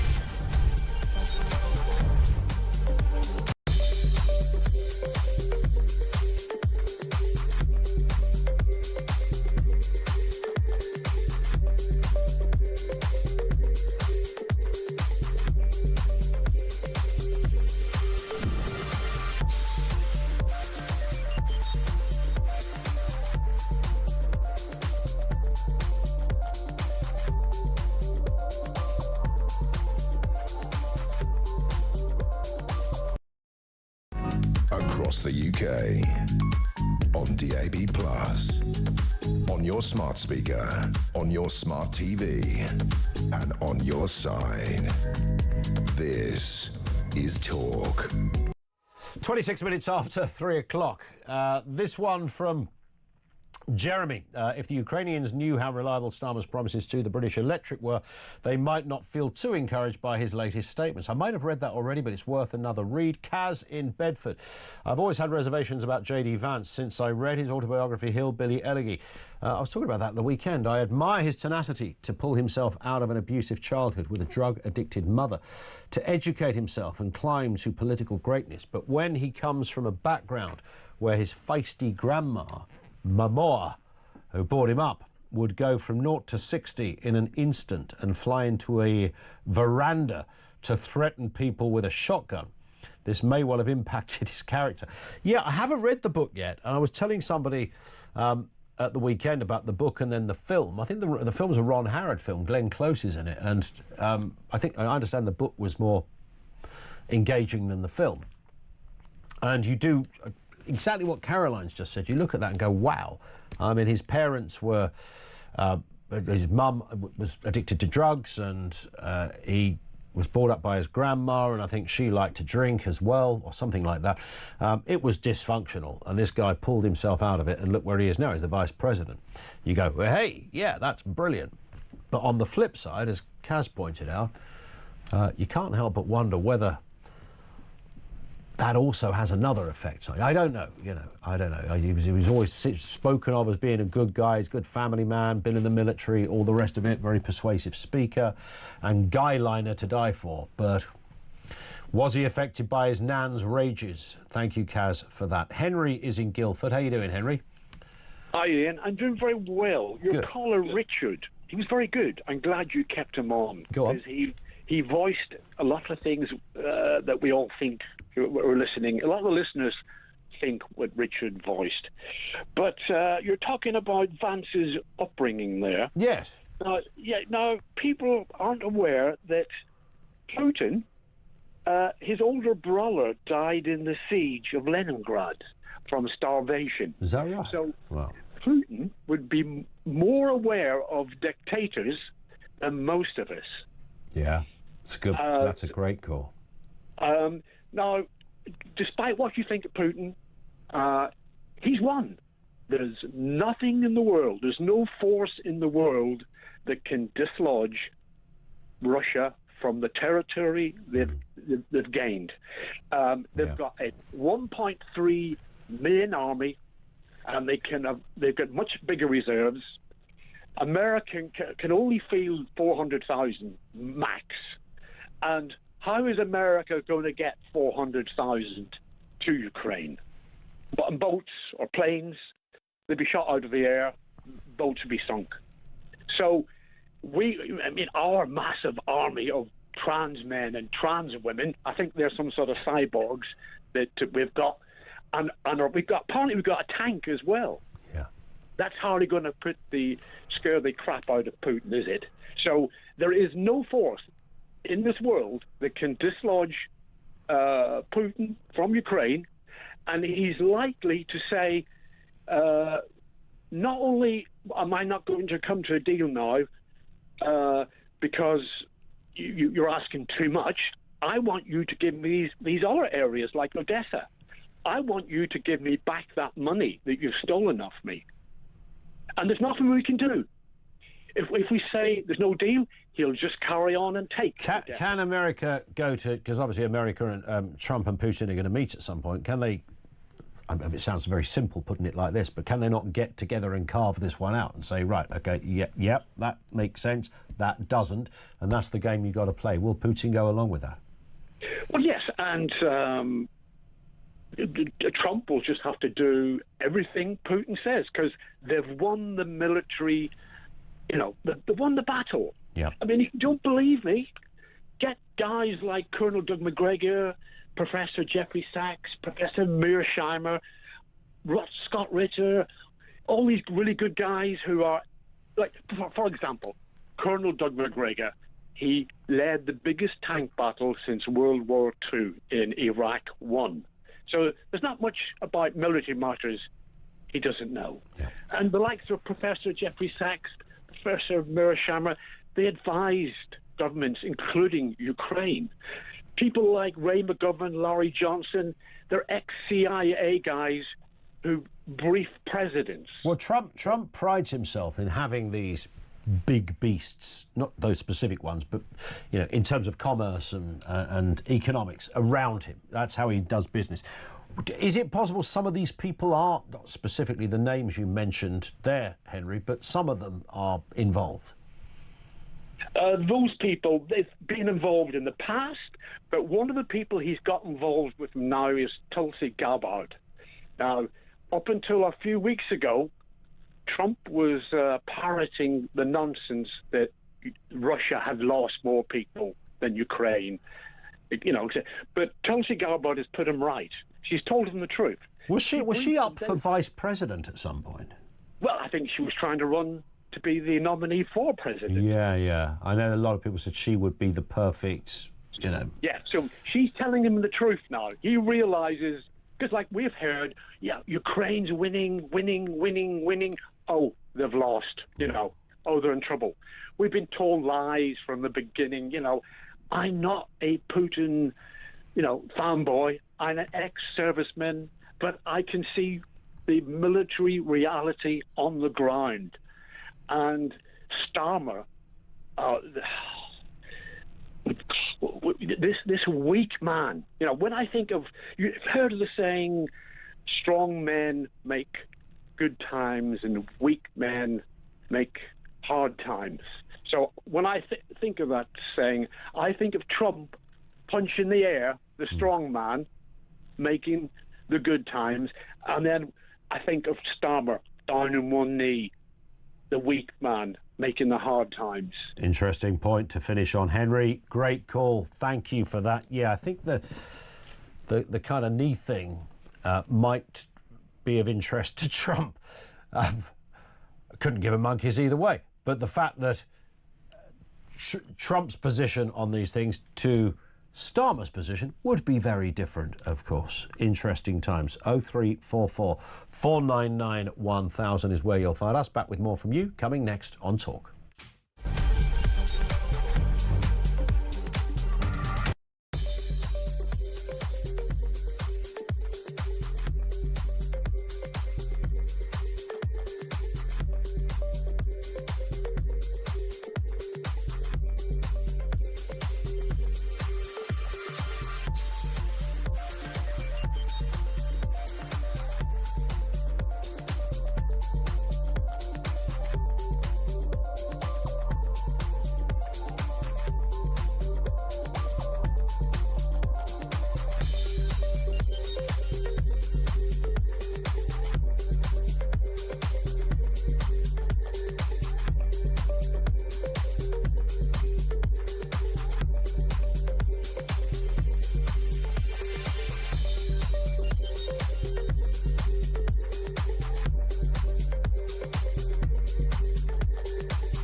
across the UK. On DAB+, on your smart speaker, on your smart TV, and on your side. This is Talk. 25 to 4 on Talk.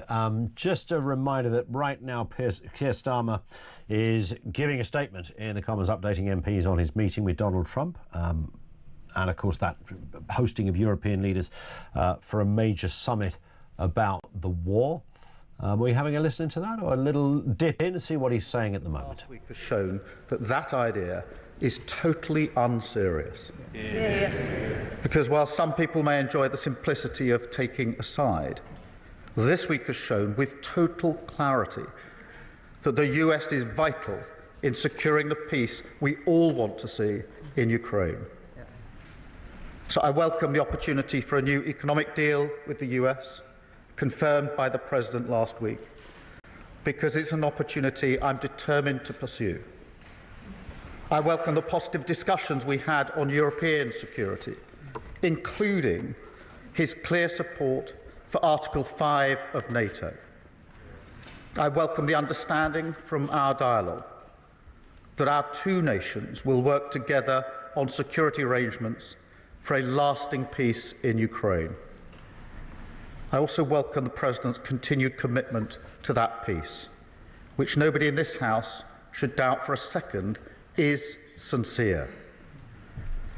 Mr. Speaker, I now turn to the events of this weekend and the moving scenes that greeted President Zelensky as he arrived in London on Saturday. Mr. Speaker, I saw for myself he was taken aback when the crowd in Whitehall cheered at the top of their voices, and they were speaking for the whole of our country. A reminder that this government, this House, and this nation stand in unwavering support behind him and the people of Ukraine. Mr. Speaker, we resolved together to move forward the strong cause of just and lasting peace in Ukraine.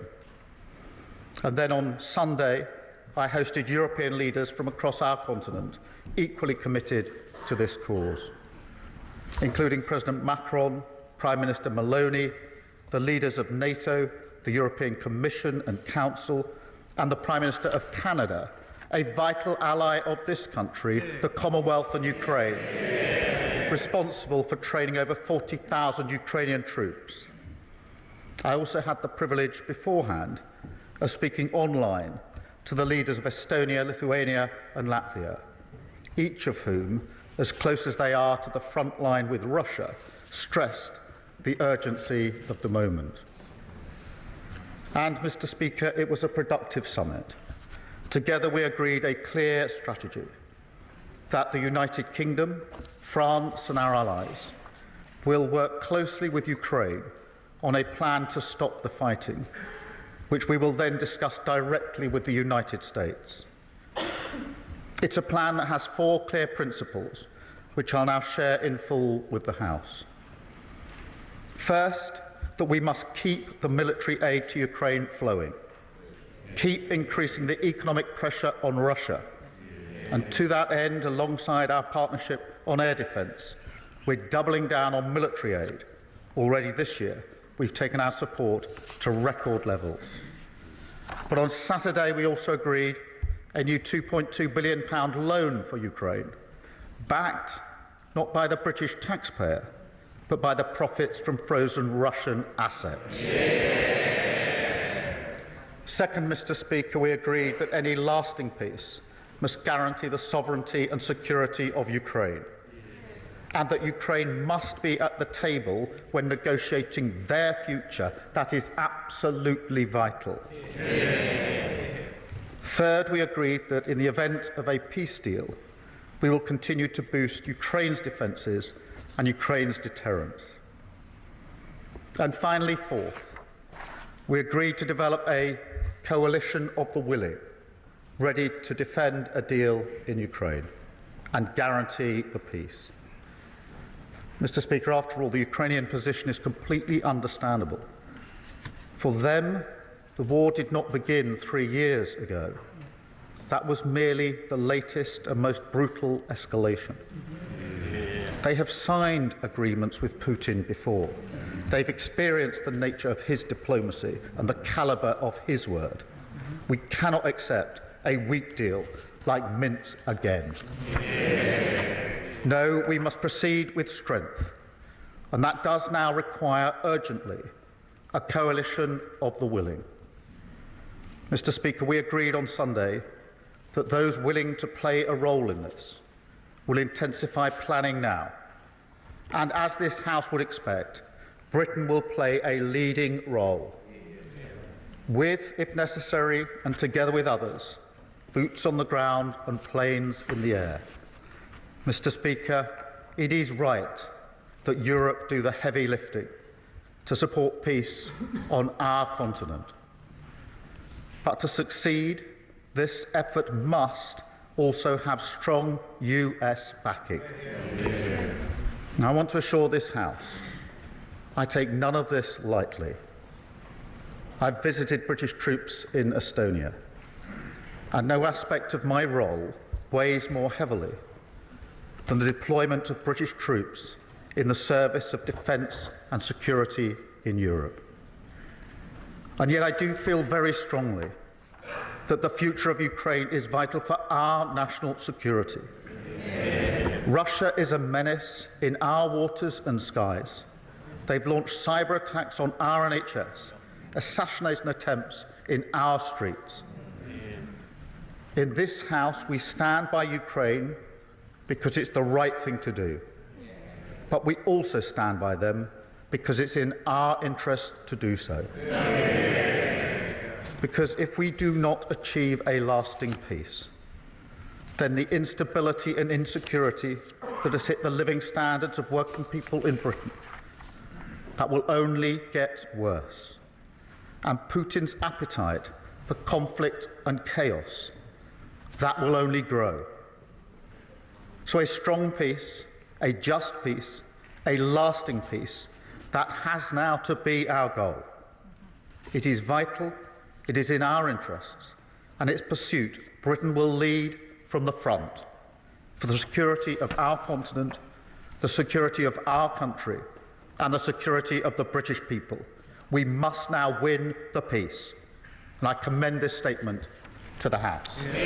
So there is Keir Starmer making that statement on the back of his trip to Washington, his meeting with Zelensky, and, of course, hosting European leaders for that major summit about the war. Britain will lead from the front, and in response, Kemi Badenoch is standing up to give her reply. We'll bring you any salient details of that right here on Talk.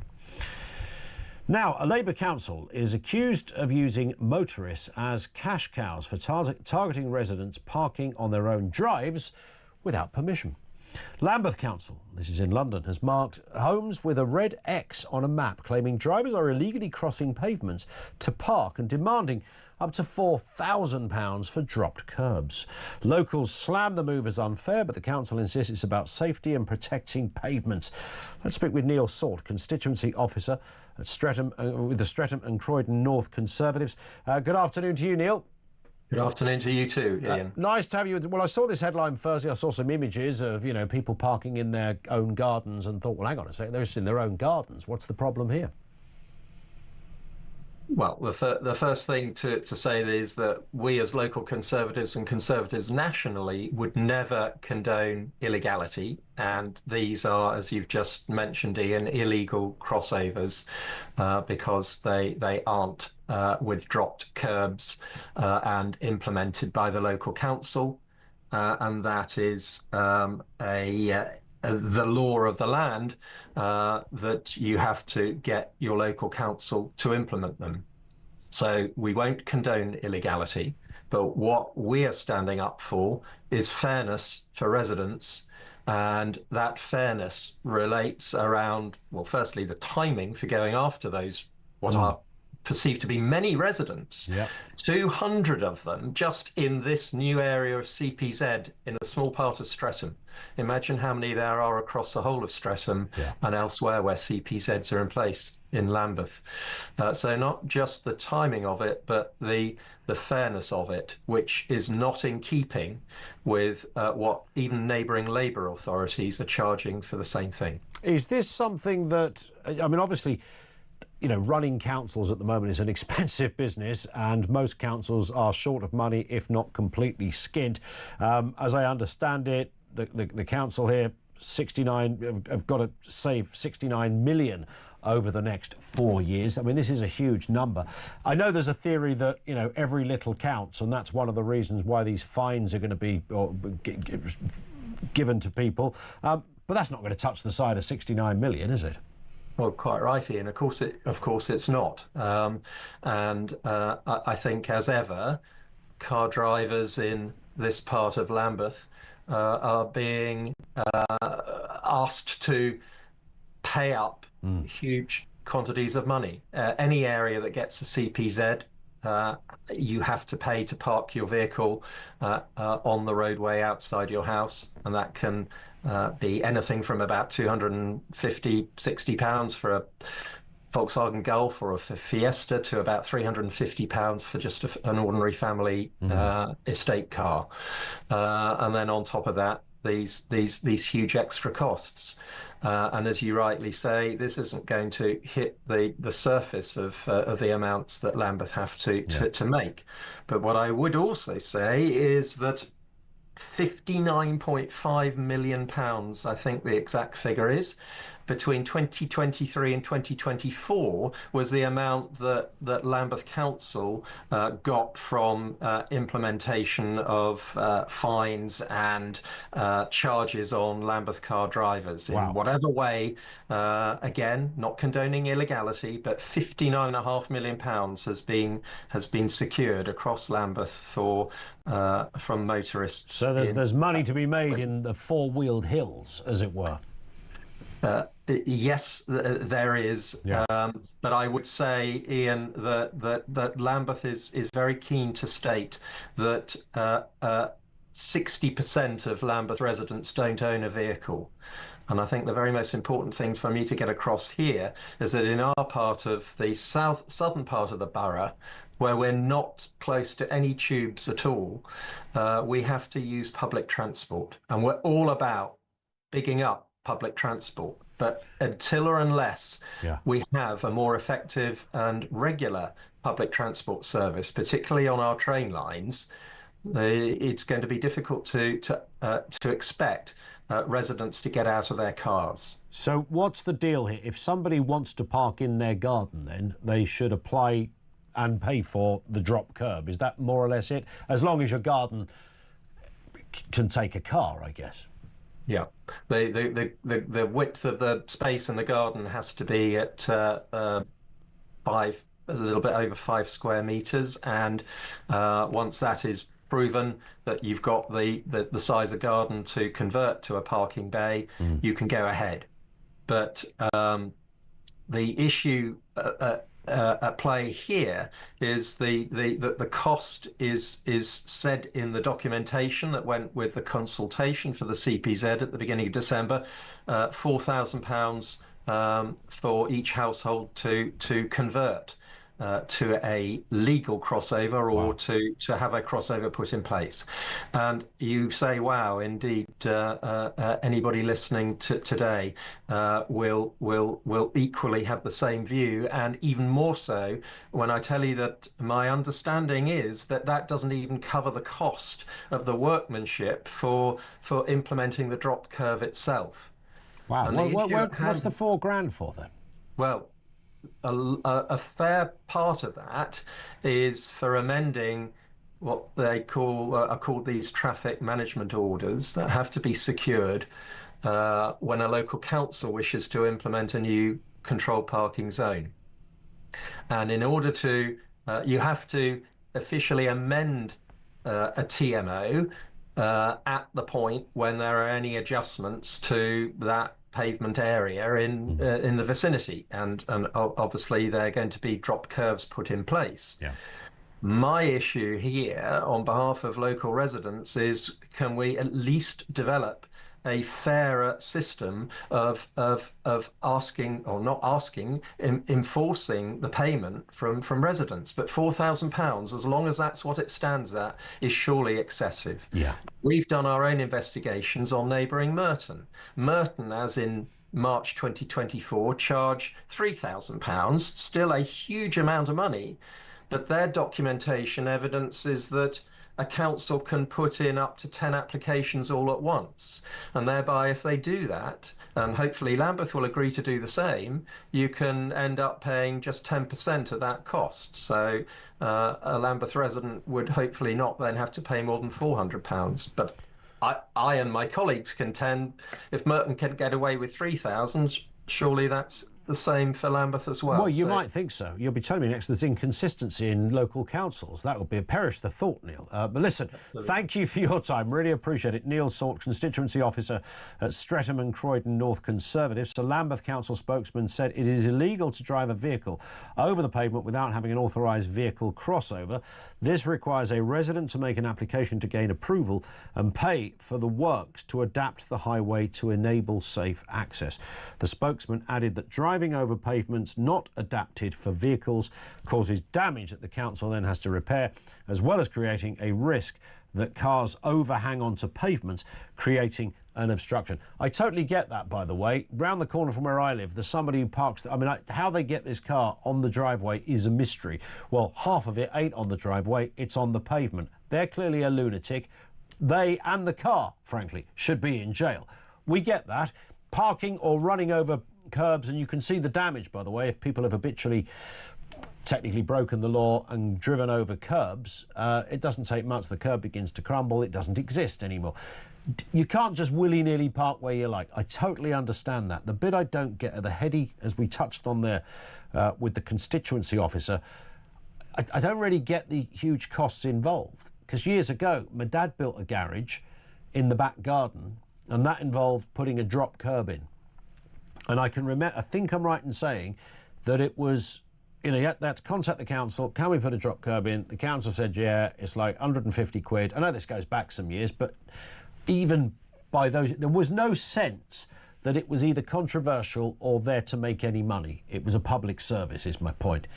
That's the bit I would imagine has been removed from diplomacy in the curb department. We'll watch it with interest. 0344 499 1000.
His Majesty has given a very gracious invitation to the President of the United States.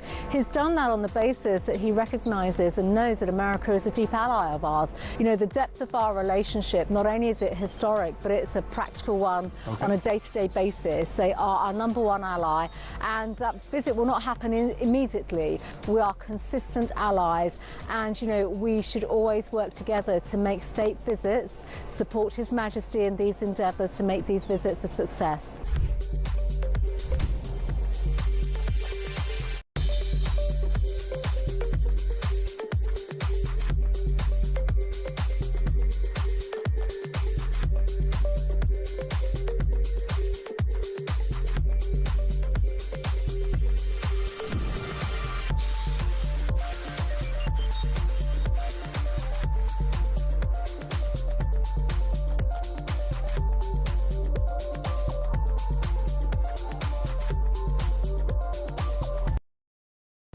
Across the UK, on DAB+, on your smart speaker, on your smart TV, and on your side. This is Talk. This is indeed Talk. This from Martin Oswestry, who says Starmer does Oswestry. Do you know who was the most famous inhabitant of Oswestry? Oswestry, who? Ian Woosnam, the golfer. Is that right? Yeah. Woozy. Woozy. How are you? I'm all right. Well, Martin says Starmer doesn't speak for me. He's very quick to give away our money, promising to defend I think I'm Ukraine. going to upset you today. He can't even defend our country from hordes of illegal immigrants. Is it only me? Right, now, of course, I was away. Yeah. Cardwell was sitting in when the debacle happened in the Oval Office, right? I've said on many occasions, I don't... His chair's a bit low. I thought that earlier. There's a lot about Donald Trump and the way he does things that I don't like. But would it also... And I didn't like what he did to Zelensky, but would it also be fair to say that in the short space of 5 weeks, by upsetting several people, he's managed to galvanise the entirety of friggin' Europe with the greatest of respect to spend more money on defence, cut their overseas foreign aid budgets and concentrate on the fact that Russia is indeed a threat, which is what we should have been doing 100%. For the last 20 years. Yeah. So, would it be diplomatically right to say that the means to the end is not a bad thing? Or am I missing the point? No, I think that's exactly the point. Well, it doesn't matter what you think of Trump. This is now on the table. I've heard programme after programme on this station, other stations, Trump, anti-Trump. I get all that. I'm not interested in... I'm not... He is what he is. Yep. But he gets it done, doesn't he? 100%. 100%. 100%. What else is going on? Well, I'm very stressed, but I mean, I think I have you to blame. Why are you stressed? Well, where was my wife this weekend? Well, OK. She said she was going away with the girls for 2 nights, left at 10 o'clock on Friday, arrived back last night. Babies, bottles, nappies, children, cubs, scouts, beavers. Honestly, I've come for a rest. Yes. Knackered. It was, we went to Cleethorpes, actually. Did you? It was very nice indeed. Did you indeed? I did a show with the ambulance service. Yeah, I won a gonk. I beg your pardon? Do you remember gonks? I thought you were going to say you're going to have a... No. Gonks. What's a gonk? They were those little fluffy things you could win at the fair, which was just a fluff on a stick with a cardboard face. We're old. I'm going to find a picture of a gonk. And also, again, and I am not a fan of Starmer at all, but in the last 3 days, he's actually looked prime ministerial, hasn't he? Or have I missed the point there as well? Well, he certainly changed his tune, hasn't he? Yeah, well, he's changed it to create the narrative that he needs. I will be talking, though, about how it's now a career choice to be on the sick the whole time. You can just... Yes, you can just... I mean, honestly, I don't want to work. I'm going to be on the sick, if that's all right. Let's give it a go, shall we? I get 80% of my wages from doing absolutely nothing. Now, we must also talk about the channel crisis. Yesterday, the highest number crossing the channel. Whilst you're saving the world, Keir, we're still being flooded. That'll upset a few people with immigrants. The Gaza documentary, apparently a senior